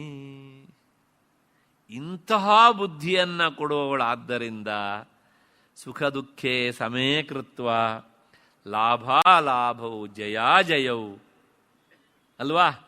ಇಂತಹ ಬುದ್ಧಿಯನ್ನು ಕೊಡುವವಳಾದ್ದರಿಂದ ಅವಳ ಹೆಸರು ಯೋಗಿನಿ ಅಂತ ಹೆಸರು. ಹೀಗೆ ಸಮತ್ವ ಬುದ್ಧಿ ಅವಳು ಉಳ್ಳವಳು ನಮ್ಮ ದೃಷ್ಟಿಯಲ್ಲಿ, ಮತ್ತು ನಮಗದನ್ನು ಕೊಡುವವಳು. ಆದ್ದರಿಂದ ಅವಳ ಹೆಸರು ಯೋಗಿನಿ ಅಂತ ಆಯಿತು. ಮುಂದಿನ ನಾಮ ಯೋಗದ ಅಂತ. ಯೋಗದ ಅಂದರೆ ಯೋಗವನ್ನು ನೀಡುವವಳು. ಯೋಗವನ್ನು ನೀಡುವವಳು ಅಂದರೆ ದಯವಿಟ್ಟು ಅಪಾರ್ಥ ಮಾಡ್ಕೊಳ್ಬೇಡಿ. ನಾವು ಕನ್ನಡದ ಏನು ಮಾಡ್ತೇವೆ, ಲಕ್ ಅನ್ನೋದಕ್ಕೆ ಪರ್ಯಾಯ ಪದವಾಗಿ ಕನ್ನಡದ ಯೋಗ ಅಂತ ಕರಿತೇವೆ ಅಲ್ವಾ. ನೋಡ್ರಿ, ಬೆಂಗಳೂರಿಗೆ ಬಂದು 4 ವರ್ಷ ಆಗಲಿಲ್ಲ, ಅವ್ರ ಯೋಗ ಹೇಗುಂಟು, ಲಕ್. ಹೌದು ತಾನೆ. ನಮ್ಮೂರಲ್ಲಿದ್ದಾಗ ಇಲ್ಲಿ ಬರೀ ಅಡುಗೆ ಮಾಡ್ಕೊಂಡಿದ್ರಿ, ಈಗ ಅವರೆಲ್ಲ ಹೆಡ್ ಅಂತೆ. ಯೋಗ ಅಂದರೆ ಏನು? ಲಕ್, ಅದೃಷ್ಟ. ಆದರೆ ವೇದಾಂತದಲ್ಲಿ ಯೋಗ ಆ ಅರ್ಥದಲ್ಲಿ ಅಲ್ಲ. ಹಾಗಿದ್ರೆ ಏನು ಕೇಳಿದರೆ, ಹಿಂದೆ ಬಂದಿತ್ತಲ್ಲ ಸಮತ್ವ, ಅದಕ್ಕೆ ಯೋಗ ಅಂತ ಹೆಸರು. ಯೋಗದ ಅನ್ನೋದ ಅರ್ಥ ಆ ಸಮತ್ವ ಬುದ್ಧಿಯನ್ನ ಕೊಡುವವಳು ಅಂತ ಅರ್ಥ. ಯೋಗಂ ಸಮತ್ವ ಬುದ್ಧಿಂ ದದಾತಿ ಇತಿ ಯೋಗದ.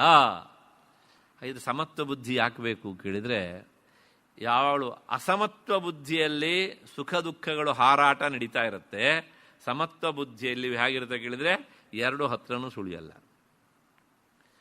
ಸಮುದ್ರದ ದಡದ ಹತ್ತಿರ ಈ ತೆರೆಗಳ ಹಾರಾಟ ನಡೀತಾ ಇರುತ್ತೆ. ಅದರ ಮಧ್ಯದಲ್ಲಿ ಹೇಗಿರುತ್ತೆ ಕೇಳಿದ್ರೆ ನಿಷ್ಕಂಪವಾಗಿರುತ್ತೆ. ಹಾಗೆಯೇ ಆ ಸಮತ್ವ ಬುದ್ಧಿಯನ್ನ ಕೊಡುವಳಾದ್ರಿಂದ ಅವಳು ಯೋಗದ. ಸಮತ್ವಂ ಏಕತ್ವ ಭಾವ ಅಂತ. ಮತ್ತೆ ದೀಕ್ಷಿತರು ಅದೇ ಮಾತನ್ನು ಹೇಳ್ತಾರೆ, ತನ್ನ ಭಕ್ತರಿಗೆ ವಿಶೇಷವಾಗಿ ಈ ಸಮತ್ವ ಬುದ್ಧಿಯನ್ನು ಕೊಡುವಳಾದ್ರಿಂದ ಅವಳ ಹೆಸರು ಯೋಗದ ಅಂತ. ಇಲ್ಲಿಗೆ ಈ ನಾಮದ ವಿವರಣೆಯೂ ಸಹ ಆಯ್ತು ಅಂತ ಅಂದ್ಕೊಂಡು ಮುಂದಕ್ಕೆ ಹೋಗೋಣ. ಯೋಗ್ಯ ಅಂತ. ಅವಳು ಯೋಗ್ಯಳು. ನಾವೆಲ್ಲರೂ ಸಹ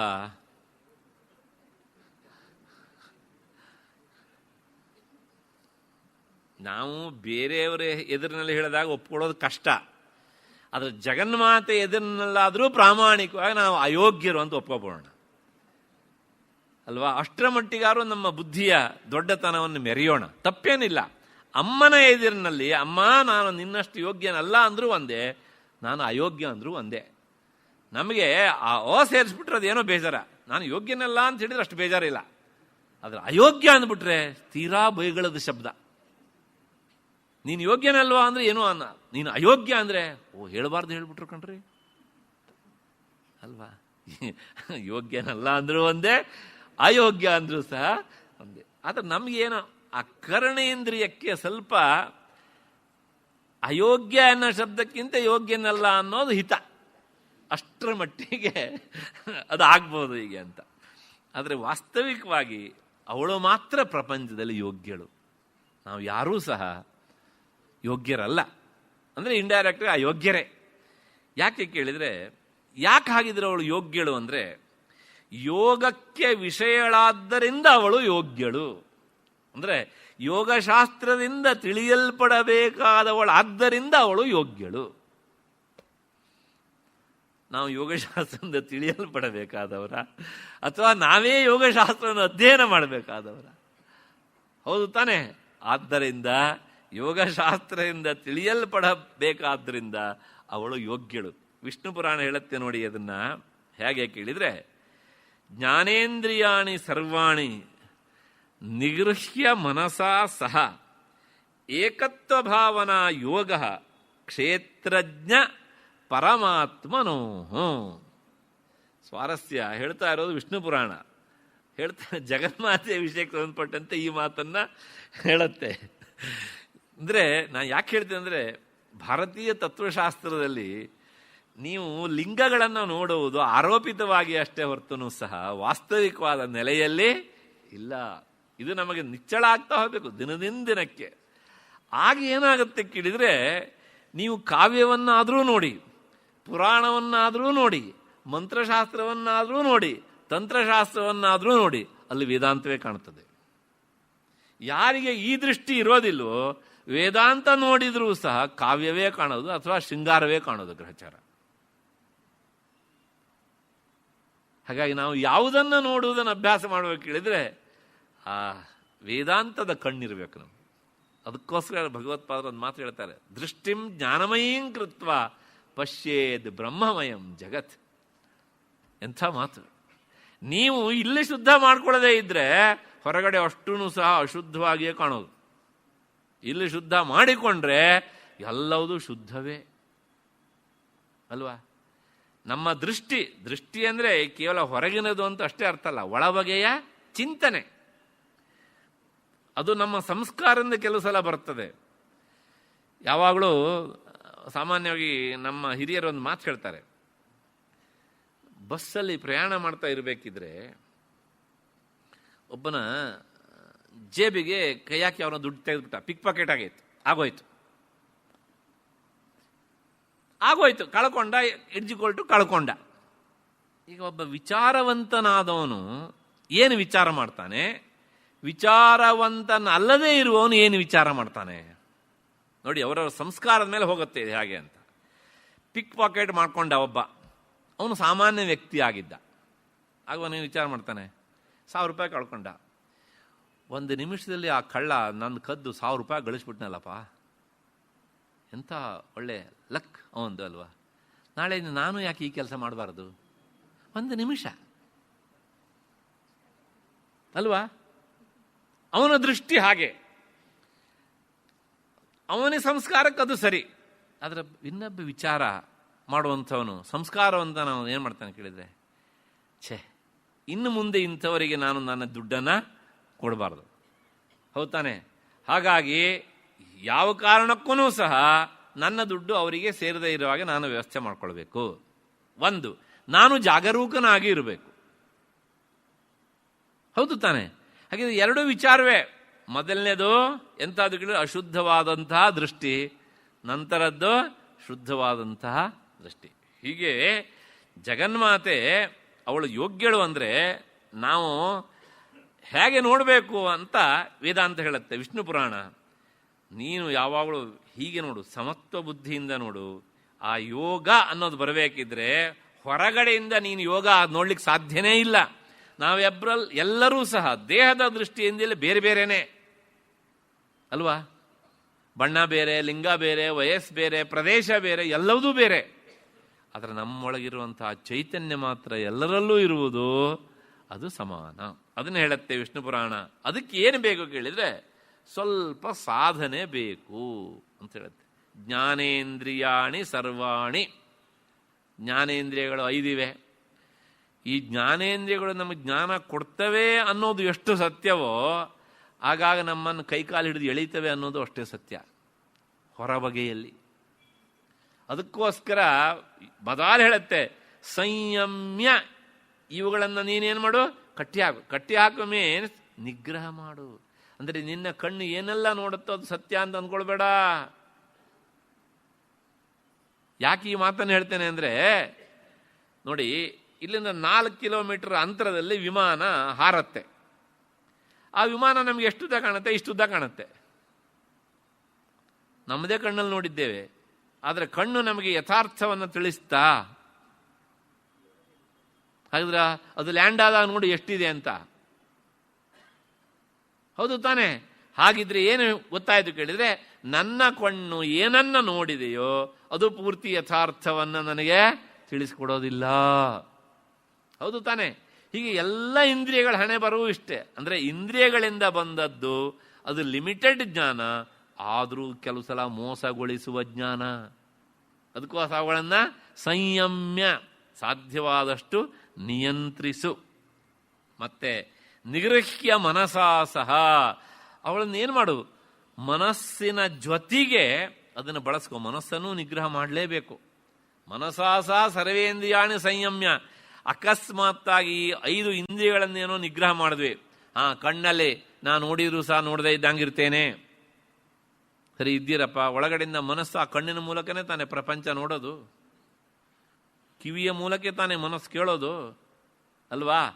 ರೂಪವನ್ನ ಕಣ್ಣು ನೋಡುತ್ತೆ ಅಂದರೆ ಕಣ್ಣು ನೋಡಿತು, ಅದರ ನೋಡಿದ್ದನ್ನು ಅನುಭವಿಸೋದು ಯಾವುದು?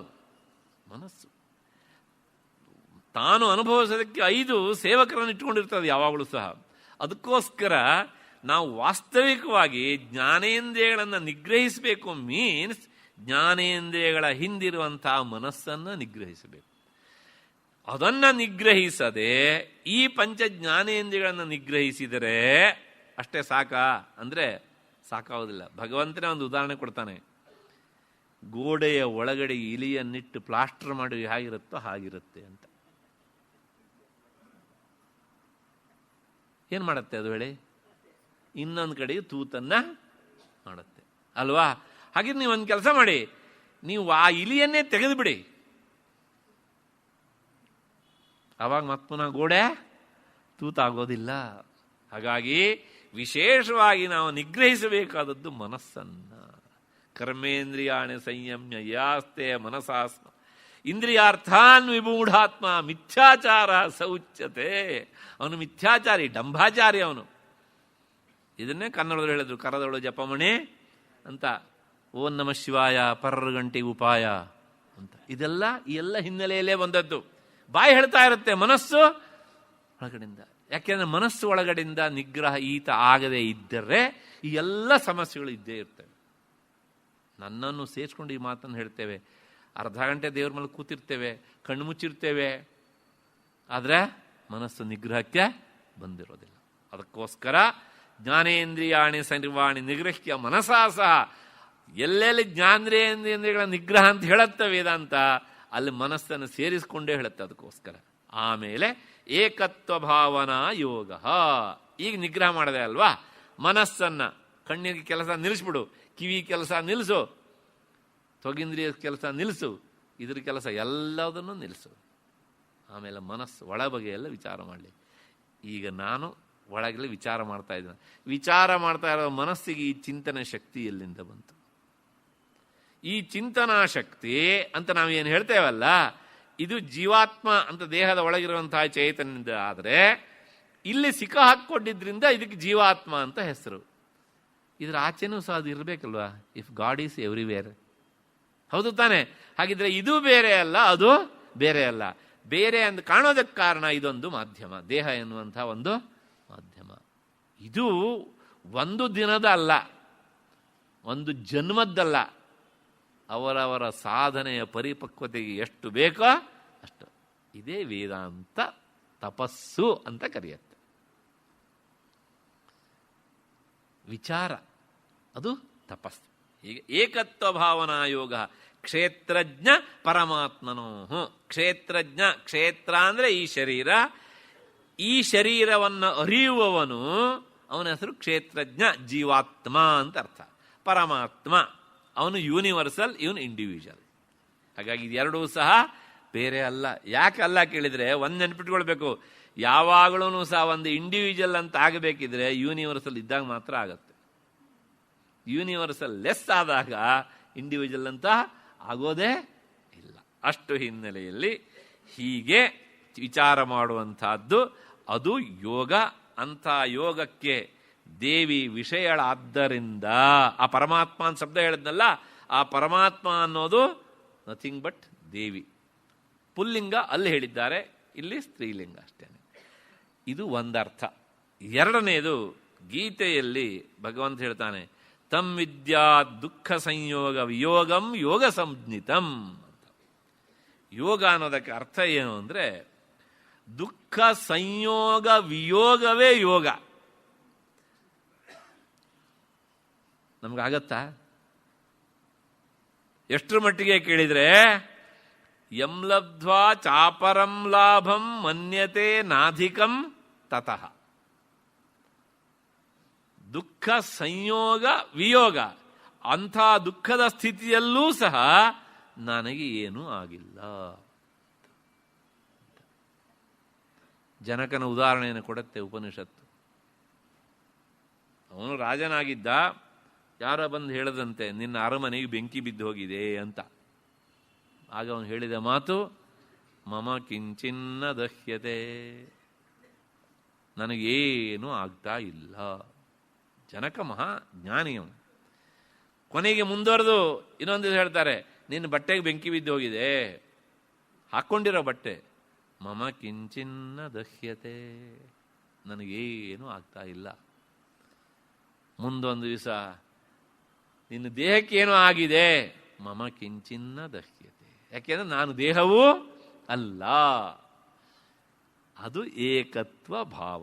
ಅದಕ್ಕೋಸ್ಕರ ತಂ ವಿದ್ಯಾತ್ ದುಃಖ ಸಂಯೋಗ ವಿಯೋಗಂ ಯೋಗ ಸಂಜ್ಞಿತಂ. ಇದು ಯೋಗಕ್ಕೆ ಅತ್ಯಂತ ಸುಲಭವಾದಂತಹ ಒಂದು ಡೆಫಿನೇಷನ್. ದುಃಖ ಸಂಯೋಗ ಯೋಗವಾದಂತಹ ಸ್ಥಿತಿಯೇ ಯೋಗ. ಇವತ್ತು ತಪ್ಪು ತಿಳ್ಕೊಳ್ಬೇಡಿ, ದೇಹವನ್ನು ಬಗ್ಗಿಸುವುದು ಈ ಕ್ರಿಯೆಯನ್ನು ನಾವು ಯೋಗ ಅಂತ ಕರಿತೇವೆ. ಅದು ವಾಸ್ತವಿಕ ವ್ಯಾಯಾಮ. ಯೋಗದ ಮೂಲ ಉದ್ದೇಶ ಮನಸ್ಸು. ಹಾಗಿದ್ರೆ ಇದೆಲ್ಲ ಬೇಡ ಕೇಳಿದರೆ, ಆ ಮನಸ್ಸನ್ನು ಹದ್ದುಬಸ್ತಿಗೆ ತರೋದಕ್ಕೆ ಮೊದಲು ಆರೋಗ್ಯ ಇರಬೇಕು. ಆರೋಗ್ಯ ಕಾಪಾಡಿಕೊಳ್ಳೋದಕ್ಕೆ ವ್ಯಾಯಾಮ ಹೇಳಬೇಕು, ಎಕ್ಸರ್ಸೈಸ್ ಬೇಕು ಅಷ್ಟೇ. ಇವೇ ಯೋಗ ಅಲ್ಲ. ಇವೇ ಯೋಗ ಅಂತ ಹೇಳಿಬಿಟ್ರೆ ಯೋಗವನ್ನು ನಾವು ಅತ್ಯಂತ ಪರಿಚ್ಛಿನ್ನಗೊಳಿಸಿದಂತೆ ಆಗಿಬಿಡ್ತದೆ. ಹಾಗಾಗಿ ಯೋಗ ಎನ್ನುವಂತಹ ಶಬ್ದ ವಿಶೇಷವಾಗಿ ಮನೋನಿಗ್ರಹದಲ್ಲಿ ರೂಢವೇ ಅಷ್ಟೇ ಹೊರತನೂ ಸಹ ದೇಹದ ವ್ಯಾಯಾಮದಲ್ಲಿ ಅಲ್ಲ. ಅದಕ್ಕೆ ವ್ಯಾಯಾಮ ಅಂತಲೇ ಹೆಸರು ಅಷ್ಟೇ. ಹೀಗೆ ಇದು ಎರಡನೇ ಅರ್ಥ. ಮೂರನೇ ಅರ್ಥ ನೋಡಿ, ಯೋಗಶಾಸ್ತ್ರ ಹೇಳುತ್ತೆ ಯೋಗ ಅಂದರೆ ಏನು ಕೇಳಿದ್ರೆ ಚಿತ್ತವೃತ್ತಿ ನಿರೋಧ. ಚಿತ್ತವೃತ್ತಿ ನಿರೋಧ ಸ್ವಲ್ಪ ಹೊಸ ಶಬ್ದ ಇದು. ಏನು ಕೇಳಿದ್ರೆ ಚಿತ್ತ ಅಂದರೆ ಏನು ಅಂದರೆ ವೇದಾಂತದ ಪ್ರಕಾರ ಅಂತಃಕರಣ. ಅಂತಃಕರಣ ಅಂದರೆ ಮನಸ್ಸು, ಬುದ್ಧಿ, ಅಹಂಕಾರ, ಚಿತ್ತ. ಇದೆಲ್ಲ ಪದೇ ಪದೇ ಹೇಳಿದ್ದೇನೆ ಹಿಂದೆ. ವಿಶೇಷವಾಗಿ ಮನಸ್ಸು ಬುದ್ಧಿ ಅಂತ ಅಂದ್ಕೊಳ್ಳೋಣ. ಇದು ಎರಡರ ಸಮಷ್ಟಿ. ಈ ಎರಡರ ಸಮಷ್ಟಿಗೆ ಅಂತಃಕರಣ ಅಂತ ಹೆಸರು. ಈ ಅಂತಃಕರಣದಲ್ಲಿ ಯೋಚನಾ ತರಂಗಗಳು, ತರಂಗ ಅಂದರೆ ವೇವ್ಸ್, ಅಲೆಗಳು ನಿರಂತರ ಏಳ್ತಾನೇ ಇರ್ತವೆ. ಕಣ್ಣಿಗೆ ಕಂಡ್ರೂ ಸರಿ, ಕಾಣದೇ ಇದ್ರೂ ಸರಿ. ಕಣ್ಣಿಗೆ ಕಂಡ್ರೆ ಮನಸ್ಸು ಕಣ್ಣಿನ ಮೂಲಕ ಹೋಗಿ ಅದರ ಬಗ್ಗೆ ವಿಚಾರ ಮಾಡ್ತದೆ. ಕಾಣದೇ ಇದ್ರೆ ಹಾಗೇನೇ ಕಂಡಿದ್ದನ್ನು ಮೆಲುಕು ಹಾಕ್ತದೆ, ಹಿಂದೆ ಅನುಭವಿಸಿದ್ದನ್ನು. ಹೀಗೆ ಮನಸ್ಸಿನಲ್ಲಿ ಏಳುವಂತಹ ಆಲೋಚನಾ ತರಂಗಗಳನ್ನೇ ವೃತ್ತಿ ಅಂತ ಯೋಗಶಾಸ್ತ್ರ ಕರೆದಿದೆ. ಈ ವೃತ್ತಿಗಳನ್ನು ನಿರೋಧ, ತಡೆಯೋದು ಅಂತ ಅರ್ಥ. ಹಾಗೆ ತಡೆಯುವುದೇ ಯೋಗ. ಆದರೆ ಒಂದು ತೊಡಕಿಲ್ಲಿ ಉಂಟು. ಏನು ಕೇಳಿದರೆ, ನಮ್ಮ ಮನಸ್ಸಿನಲ್ಲಿ ಯೋಚನೆ ಬರ್ತಾ ಇದ್ದಾಗ ಅದನ್ನು ತಡೆಯುವುದೇ ಯೋಗ ಅಲ್ವಾ? ನಾ ತಡಿತೇನೆ ಅಂತ ನೀವೊಂದು ಅರ್ಧ ಗಂಟೆ ಪ್ರಯತ್ನ ಮಾಡಿ. ಸುಮ್ಮನೆ ಇಲ್ಲಿ ಮಾಡಬೇಡಿ, ಮನೆಗೆ ಹೋಗ್ಬಿಟ್ಟು. ಆಗತ್ತಾ ಕೇಳಿದ್ರೆ ಆಗೋದಿಲ್ಲ. ಯಾಕೆ ಕೇಳಿದರೆ, ಸಮುದ್ರದಲ್ಲಿ ಹೇಗೆ ಬರುವ ಅಲೆಗಳನ್ನು ತಡೆಯೋದಕ್ಕೆ ಆಗೋದಿಲ್ವೋ, ಈ ಮನಸ್ಸಿನ ಯೋಚನಾ ತರಂಗಗಳನ್ನು ತಡೆಯೋದಕ್ಕೆ ಆಗೋದಿಲ್ಲ. ಹಾಗಿದ್ರೆ ಏನು ಮಾಡಬೇಕು ಅಂತಂದರೆ ಅದಕ್ಕೊಂದು ಉಪಾಯ ಹೇಳುತ್ತೆ ಯೋಗಶಾಸ್ತ್ರವೇ. ಇದ್ದಕ್ಕಿದ್ದಾಗೆ ನಾನು ಏನನ್ನೂ ಯೋಚನೆ ಮಾಡೋದಿಲ್ಲ ಅಂತ ನೀವು ಕೂತ್ರೆ 1 ನಿಮಿಷ ಇರುತ್ತೆ, 2ನೇ ನಿಮಿಷ ಇನ್ನೆಲ್ಲೋ ಬಿಲ ತೋಡುತ್ತೆ ಮನಸ್ಸು. ಯೋಚನೆ ಮಾಡೋದಿಲ್ಲ, ಮತ್ತೆ ಶುರು ಮಾಡುತ್ತೆ. ಯಾಕೆ ಯೋಚನೆ ಮಾಡೋದಿಲ್ಲ? ನಾನು ನೋಡೇ ಬಿಡ್ತೇನೆ, ಒಂದ್ಸಲ ಮಾಡೇ ಬಿಡ್ತೇನೆ ಅನ್ನತ್ತೆ ಮತ್ತೆ ಹೀಗೆ ಅಂತ. ಹಾಗಿದ್ರೆ ಏನು ಮಾಡೋಕೆ ಕೇಳಿದ್ರೆ, ಲೌಕಿಕ ವಿಚಾರಕ್ಕೆ ಸಂಬಂಧಪಟ್ಟ ವಿಷಯಗಳನ್ನು ವೃತ್ತಿಯನ್ನು ನಿಲ್ಲಿಸಬೇಕು ಅಂದರೆ ಪಾರಮಾರ್ಥಿಕವಾದ ವಿಚಾರವನ್ನು ಕೊಡು. ಇದಕ್ಕೊಂದು ಉದಾಹರಣೆ ಕೊಡ್ತೇನೆ. ಸಾಮಾನ್ಯವಾಗಿ ಮನೆಯಲ್ಲಿ ಚಿಕ್ಕ ಮಕ್ಕಳು ಇರ್ತಾರಲ್ಲ, ತಾಯಂದಿರು ಹೇಳ್ತಾರೆ ಅದನ್ನು ಮುಟ್ಬೇಡ, ಇದನ್ನು ಮುಟ್ಬೇಡ, ಅಲ್ಲಿ ಹೋಗಬೇಡ, ಇಲ್ಲಿ ಹೋಗಬೇಡ ಅಂತ. ಇದು ಎಲ್ಲಿ ಹೋಗ್ಬೇಕು, ಏನು ಮಾಡಬೇಕದು? ಹೌದಾ ಅಲ್ವಾ? ಅದಕ್ಕೋಸ್ಕರ ಏನು ಮಾಡ್ಬೇಕು ಹೇಳಿದ್ರೆ, ಬುದ್ಧಿವಂತ ತಾಯಂದಿರಾದರೆ ಒಂದಿಷ್ಟು ಸಾಮಾನು ತಂದು ಹಾಕ್ಬಿಡು, ಇವುಗಳ ಜೊತೆಗೆ ಆಟ ಆಡು. ಆಗ ಬೇರೆ ಕಡೆ ಹೋಗೋದು ತಪ್ಪುತ್ತಾ ಇಲ್ವಾ? ಅದಲ್ಲೇ ಕೂತಿರುತ್ತೆ. ಹಾಗೇನೆ ಈ ಮನಸ್ಸು ಎನ್ನುವಂಥ ಮಗುವಿಗೆ ಲೌಕಿಕ ವಿಚಾರಗಳನ್ನು ತಪ್ಪಿಸ್ಬೇಕು ಅಂದರೆ ಸ್ವಲ್ಪ ಆವಾಗ ಪಾರಮಾರ್ಥಿಕವಾದ ವಿಚಾರವನ್ನು ಕೊಡು. ಅದಕ್ಕೆ ಅದರ ರುಚಿಯನ್ನು ಅಂಟಿಸ್ಕೊ ಅಂತ ಹೇಳು. ಮೊದಲು ಕೇಳಲ್ಲ, ಆಮೇಲೆ ಅದು ಒಗ್ಗಿಕೊಳ್ಳುತ್ತೆ ಹೀಗೆ ಅಂತ. 1-2 ಸಲ ರುಚಿ ಹತ್ತಿತ್ತು ಅಂದರೆ ಬಿಟ್ಟು ಬಾ ಅಂದರೂ ಬಿಟ್ಟು ಬರೋದಿಲ್ಲ ಅದನ್ನು. ವೇದಾಂತ ಯಾವಾಗಲೂ ಅಷ್ಟೇನೆ, ಗೊತ್ತಿಲ್ಲದೆ ಇರುವವರಿಗೆ ಅದೊಂದು ರೀತಿಯ ವಿಷ. ಸ್ವಲ್ಪ ರುಚಿ ಹತ್ತಿದರೆ ಈ ಲೌಕಿಕ ವಿಷಯಗಳು ವಿಷ. ಅದೇ ಪರಮಾನಂದ ಹೇಗೆ ಅಂತ. ಯಾಕೆ ಕೇಳಿದರೆ, ನಮ್ಮ ಬಗ್ಗೆ ಹೇಳುವಂಥದ್ದು ಈ ಪ್ರಪಂಚದಲ್ಲಿ ವೇದಾಂತವನ್ನು ಬಿಟ್ಟರೆ ಇನ್ನು ಯಾವ ಸಬ್ಜೆಕ್ಟೂ ಇಲ್ಲ. ಇದ್ರೆ ಹೇಳಿ ನನಗೆ. ಫಿಸಿಕ್ಸ್ ನಮ್ಮ ಬಗ್ಗೆ ಹೇಳುತ್ತಾ? ಹೊರಗಿನ ಪ್ರಪಂಚದ ಬಗ್ಗೆ ಹೇಳುತ್ತೆ. ಕೆಮಿಸ್ಟ್ರಿ ಹೇಳುತ್ತಾ? ಇಲ್ಲ. ಗಣಿತ ಹೇಳುತ್ತಾ? ಇಲ್ಲ. ಯಾವುದೂ ಸಹ ನಮ್ಮ ಸ್ವರೂಪ ಇಂಥದ್ದು ಅಂತ ತಿಳಿಸ್ಕೊಡೋದಿಲ್ಲ. ನಮ್ಮ ಸ್ವರೂಪ ಇಂಥದ್ದು ಅಂತ ತಿಳಿಸ್ಕೊಡುವಂಥ ಒಂದು ಶಾಸ್ತ್ರ ಇದ್ರೆ ಅದು ವೇದಾಂತ ಮಾತ್ರ. ಅರೆ, ನಮ್ಮ ಬಗ್ಗೆ ಯಾರು ತಿಳಿಸ್ತಾರೋ ಅದು ನಮಗೆ ಇಷ್ಟ ಅಲ್ಲದೆ ಇನ್ಯಾವುದ್ರೂ ಇಷ್ಟ ಆಗುತ್ತೆ? ವಿಚಾರ ಮಾಡಿ. ಆದ್ದರಿಂದ ವೇದಾಂತ ಯಾವಾಗಲೂ ಸಹ ಅದು ನಮಗೆ ಇಷ್ಟ ಆಗತ್ತೆ ಯಾವಾಗ ಹೇಳಿದ್ರೆ ಚಿತ್ತವೃತ್ತಿ ನಿರೋಧಗೊಂಡಾಗ. ಅದಕ್ಕೋಸ್ಕರ ಯೋಗಶಾಸ್ತ್ರ ಹೇಳುತ್ತೆ ಚಿತ್ತವೃತ್ತಿ ನಿರೋಧ, ಅಂತಃಕರಣದ ವೃತ್ತಿ ಅಲೆಗಳನ್ನು ತಡೆಯಬೇಕು. ಇಂಥ ಚಿತ್ತವೃತ್ತಿ ಹೇಗಿರುತ್ತೆ ಕೇಳಿದರೆ ಅಸಂಖ್ಯವಾಗಿರುತ್ತೆ. ಸುಮ್ಮನೆ ವಿಚಾರ. ಒಂದು ದಿವಸ ಬೆಳಗಿಂದ ಸಂಜೆವರೆಗೆ ನಮ್ಮ ಮನಸ್ಸಿನಲ್ಲಿ ಬರುವಂತಹ ಆಲೋಚನೆಗಳನ್ನೆಲ್ಲ ಲೆಕ್ಕ ಹಾಕೋಣ, ಎಷ್ಟು ಯೋಚನೆಗಳು ಬಂತು ಅಂತ. ಬೇರೆಯವರ ಮನಸ್ಸಿಂದಲ್ಲ, ನಮ್ಮದೇ ಮನಸ್ಸಲ್ಲಿ ಬಂದಿದ್ದು. ರಾತ್ರಿ ಮನಗೋಗ್ಬಂದು ಲೆಕ್ಕ ಹಾಕಿಬಿಟ್ಟು ಇವತ್ತು ಇಷ್ಟು ವಿಚಾರ ಬಂತು ಅಂತ. ಸಾಧ್ಯ ಉಂಟಾ? ಅಲ್ಲ. ಭೂಮಿಯಲ್ಲಿರುವ ಮಣ್ಣಿನ ಕಣವನ್ನಾದರೂ ಎಣಿಸಬಲ್ಲೆವೋ, ನಮ್ಮ ತಲೆಯಲ್ಲಿ ಬರುವ ಬೇಡದೇ ಇರುವಂಥ ಯೋಚನೆಗಳನ್ನು ನಾವು ಎಣಿಸೋದಕ್ಕೆ ಆಗೋದಿಲ್ಲ. ಕೊನೆಗೆ ಗೊತ್ತಾಗತ್ತೆ, ಹಾಳಾದ್ದು ಒಂದೂ ಬೇಕಾದ್ದಲ್ಲ, ಎಲ್ಲ ಬೇಡದಿದ್ದೆ ಅಂತ. ಆದ್ದರಿಂದ ಇದನ್ನು ನಿಗ್ರಹಿಸಬೇಕು ಅಂದರೆ ನೀನು ಮನಸ್ಸಿಗೆ ಪಾರಮಾರ್ಥಿಕವಾದಂಥ ವಿಚಾರವನ್ನು ಕೊಡು. ಆಗ ಏನಾಗುತ್ತೆ ಕೇಳಿದ್ರೆ ಆ ಚಿತ್ತವೃತ್ತಿ ನಿರೋಧಕ್ಕೆ ಬರುತ್ತೆ. ಇಂತಹ ಆ ಚಿತ್ತ ನಿರೋಧಕ್ಕೆ ಬಂದಾಗ, ನಿಗ್ರಹಕ್ಕೆ ಬಂದಾಗ ಅಲ್ಲಿ ಗೋಚರಿಸುವವಳಾದ್ದರಿಂದ ಅವಳು ಯೋಗ್ಯ ಅಂತ. ಮತ್ತೆ ವೈದ್ಯನಾಥ ದೀಕ್ಷಿತರು ಒಂದು ಮಾತು ಹೇಳ್ತಾರೆ ಇದಕ್ಕೆ, ಏನು ಅಂದರೆ ಯೋಗಸ್ಯ ಅರ್ಹ ಯೋಗ್ಯ ಅಂತ. ಅಂದರೆ ಇದೊಂದು ಹೊಸ ರೀತಿಯ ವಿವರಣೆ. ಯೋಗದಿಂದ, ಸಮತ್ವ ಬುದ್ಧಿಯಿಂದ ತಿಳಿಯಬೇಕಾದವಳಾದ್ದರಿಂದ ಅವಳು ಯೋಗ್ಯಳು. ಸಮತ್ವ ಬುದ್ಧಿ ಅನ್ನೋದಕ್ಕೆ ಅರ್ಥ ಇನ್ನು ಸ್ವಲ್ಪ ನಮ್ಮವಂತರಿಗೆ ಅನುಕೂಲ ಆಗಲಿ ಅಂಥೇಳಿ ಸುಖ ದುಃಖ ಎರಡರ ಸಮತ್ವ ಒಂದಾಯ್ತಲ್ಲ, ಸತ್ವಗುಣ ಉಚ್ಛ್ರಾಯ ಸ್ಥಿತಿಗೆ ಬಂದರೆ ಅದನ್ನು ಸಹ ಯೋಗ ಅಂತಲೇ ಸಹ ಕರೀತಾರೆ. ನಿಜವಾಗಿಯೂ ಅದು ಯೋಗವೇ, ಅವರು ಯಾವುದೋ ಜನ್ಮ ಜನ್ಮಾಂತರದ ಯೋಗ. ಏಕೆಂದರೆ ನಮ್ಮ ಜೀವನದ ಬಹುಭಾಗ ರಜೋಗುಣ ತಮೋಗುಣಗಳ ಮಧ್ಯೆಯಲ್ಲೇ ನಡೆದು ಹೋಗ್ತಾ ಇರ್ತದೆ. ತಪ್ಪು ತಿಳ್ಕೊಳ್ಬೇಡಿ, ನಿದ್ರೆಗೆ ಹೋದ್ವಿ ಅಂದರೆ ತಮೋಗುಣ, ಎಚ್ಚರ ಆಯಿತು ಅಂದರೆ ಲೌಕಿಕ ವಿಷಯದ ಚಿಂತನೆ, ಪಕ್ಕದ ಮನೆಯವರ ಯೋಚನೆ ಅಥವಾ ಮುಂದೇನು ಅಂತ, ಇದೆಲ್ಲವೂ ಸಹ ರಜೋಗುಣದ್ದೇ. ಪಾರಮಾರ್ಥಿಕ ವಿಚಾರ ಮಾಡುವಷ್ಟು ಮಾತ್ರ ಸತ್ವಗುಣ ಕೆಲಸ ಮಾಡುತ್ತೆ. 24 ಗಂಟೆಯಲ್ಲಿ ನಾವು ಪಾರಮಾರ್ಥಿಕ ವಿಚಾರ ಎಷ್ಟು ಮಾಡ್ತೇವೆ ಅಂದರೆ ಸತ್ವಗುಣವನ್ನು ನಾವು ಎಷ್ಟು ಬೆಳೆಸ್ಕೊಳ್ತಾ ಇದ್ದೇವೆ, ಬಳಸ್ಕೊಳ್ತಾ ಇದ್ದೇವೆ ಅಲ್ವಾ? ಹಾಗಾಗಿ ಅಂಥ ಸತ್ವಗುಣದಲ್ಲಿ ಹೆಚ್ಚೆಚ್ಚು ನಾವು ನಿಂತರೆ ಅದು ನಿಜವಾಗಿಯೂ ಸಹ ಅದು ಯೋಗ. ಆ ರೂಪದಿಂದ ಇರುವವಳಾದ್ದರಿಂದ ಜಗನ್ಮಾತೆ ಇನ್ನೊಂದು ಹೆಸರು ಯೋಗ್ಯ ಅಂತ. ಈ ಒಂದು ಪ್ರಶ್ನೆ ಹಾಕ್ಕೊಳ್ಳೋಣ. ಸುಮಾರು ನಾನು 4 ಅರ್ಥ ಹೇಳಿದ್ದೇನೆ, ದೀಕ್ಷಿತರು ಹೇಳಿದಂಥ ಅರ್ಥವನ್ನು ಸೇರಿಸಿಕೊಂಡು ಜಗನ್ಮಾತೆ ಈ ಕಾರಣದಿಂದ ಯೋಗ್ಯ ಅಂತ. ಈಗ ಒಂದು ತೀರ್ಮಾನ ಮಾಡ್ಬೋದು, ನಾವು ಯೋಗ್ಯರಹುದಾ ಅಥವಾ ಅಲ್ವೋ. ಹಾಗಾಗಿ ನಾವು ಅಯೋಗ್ಯರು ಅನ್ನೋದು ಸಿದ್ಧ. ಅದಕ್ಕೋಸ್ಕರ ನಮ್ಮ ಬಗ್ಗೆ ನಾವು ತಿಳ್ಕೊಳ್ಬೇಕು ಅಂತಾದಾಗ ಇಂಥ ವಿಚಾರಗಳನ್ನು ಹೆಚ್ಚು ನೋಡಿದಾಗ ನಾವು ಎಲ್ಲಿದ್ದೇವೆ ಅನ್ನೋದು ಗೊತ್ತಾಗುತ್ತೆ. ನಾವು ಯೋಗ್ಯರೋ ಅಯೋಗ್ಯರೋ ಎನ್ನುವಂಥ. ಲಲಿತಾ ಸಹಸ್ರನಾಮ ವಿಚಾರ ಓದಬೇಕಿದ್ರೆ, ಪಾರಾಯಣ ಮಾಡಬೇಕಿದ್ರೆ ನಾನು ಅಯೋಗ್ಯಳು ಅಂದ್ಕೊಂಡೇ ಓದಬೇಕು ಅಂತಿಲ್ಲ ಅಲ್ವಾ?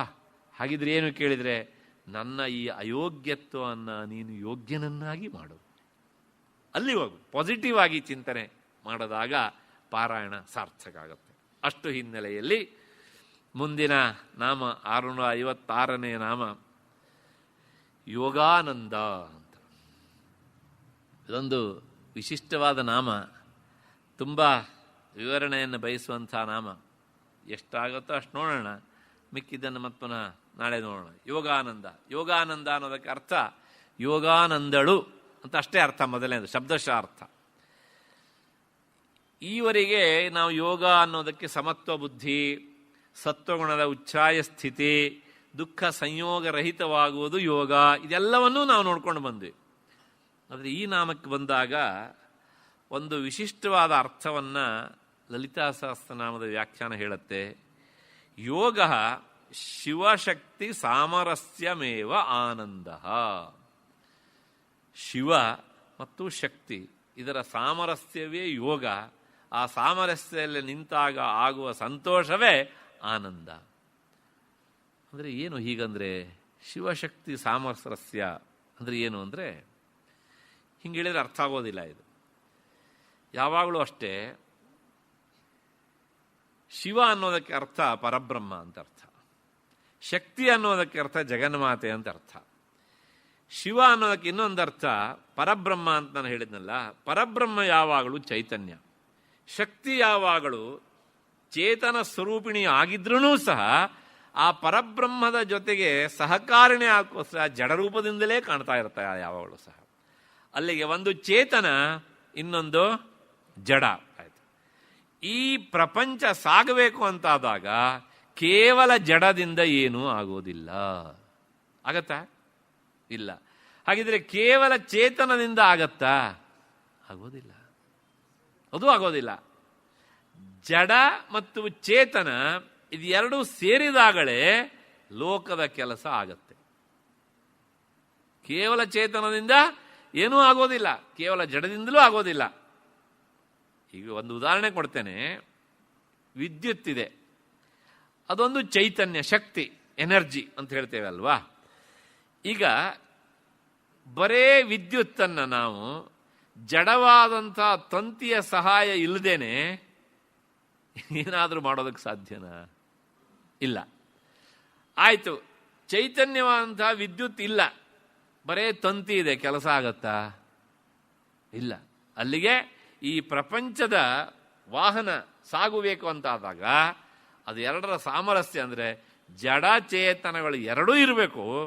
ಆದರೆ ಜಡವನ್ನೂ ತಿಳ್ಕೊಳ್ಬೇಕು, ಚೇತನವನ್ನೂ ತಿಳಿಬೇಕು. ಜಡವನ್ನು ಯಾಕೆ ತಿಳಿಬೇಕು ಅಂದರೆ ಬಿಡೋದಕ್ಕೆ ತಿಳಿಬೇಕು, ಚೈತನ್ಯವನ್ನು ಯಾಕೆ ತಿಳಿಬೇಕು ಅಂದರೆ ಹಿಡಿಯೋದಕ್ಕೆ ತಿಳಿಬೇಕು.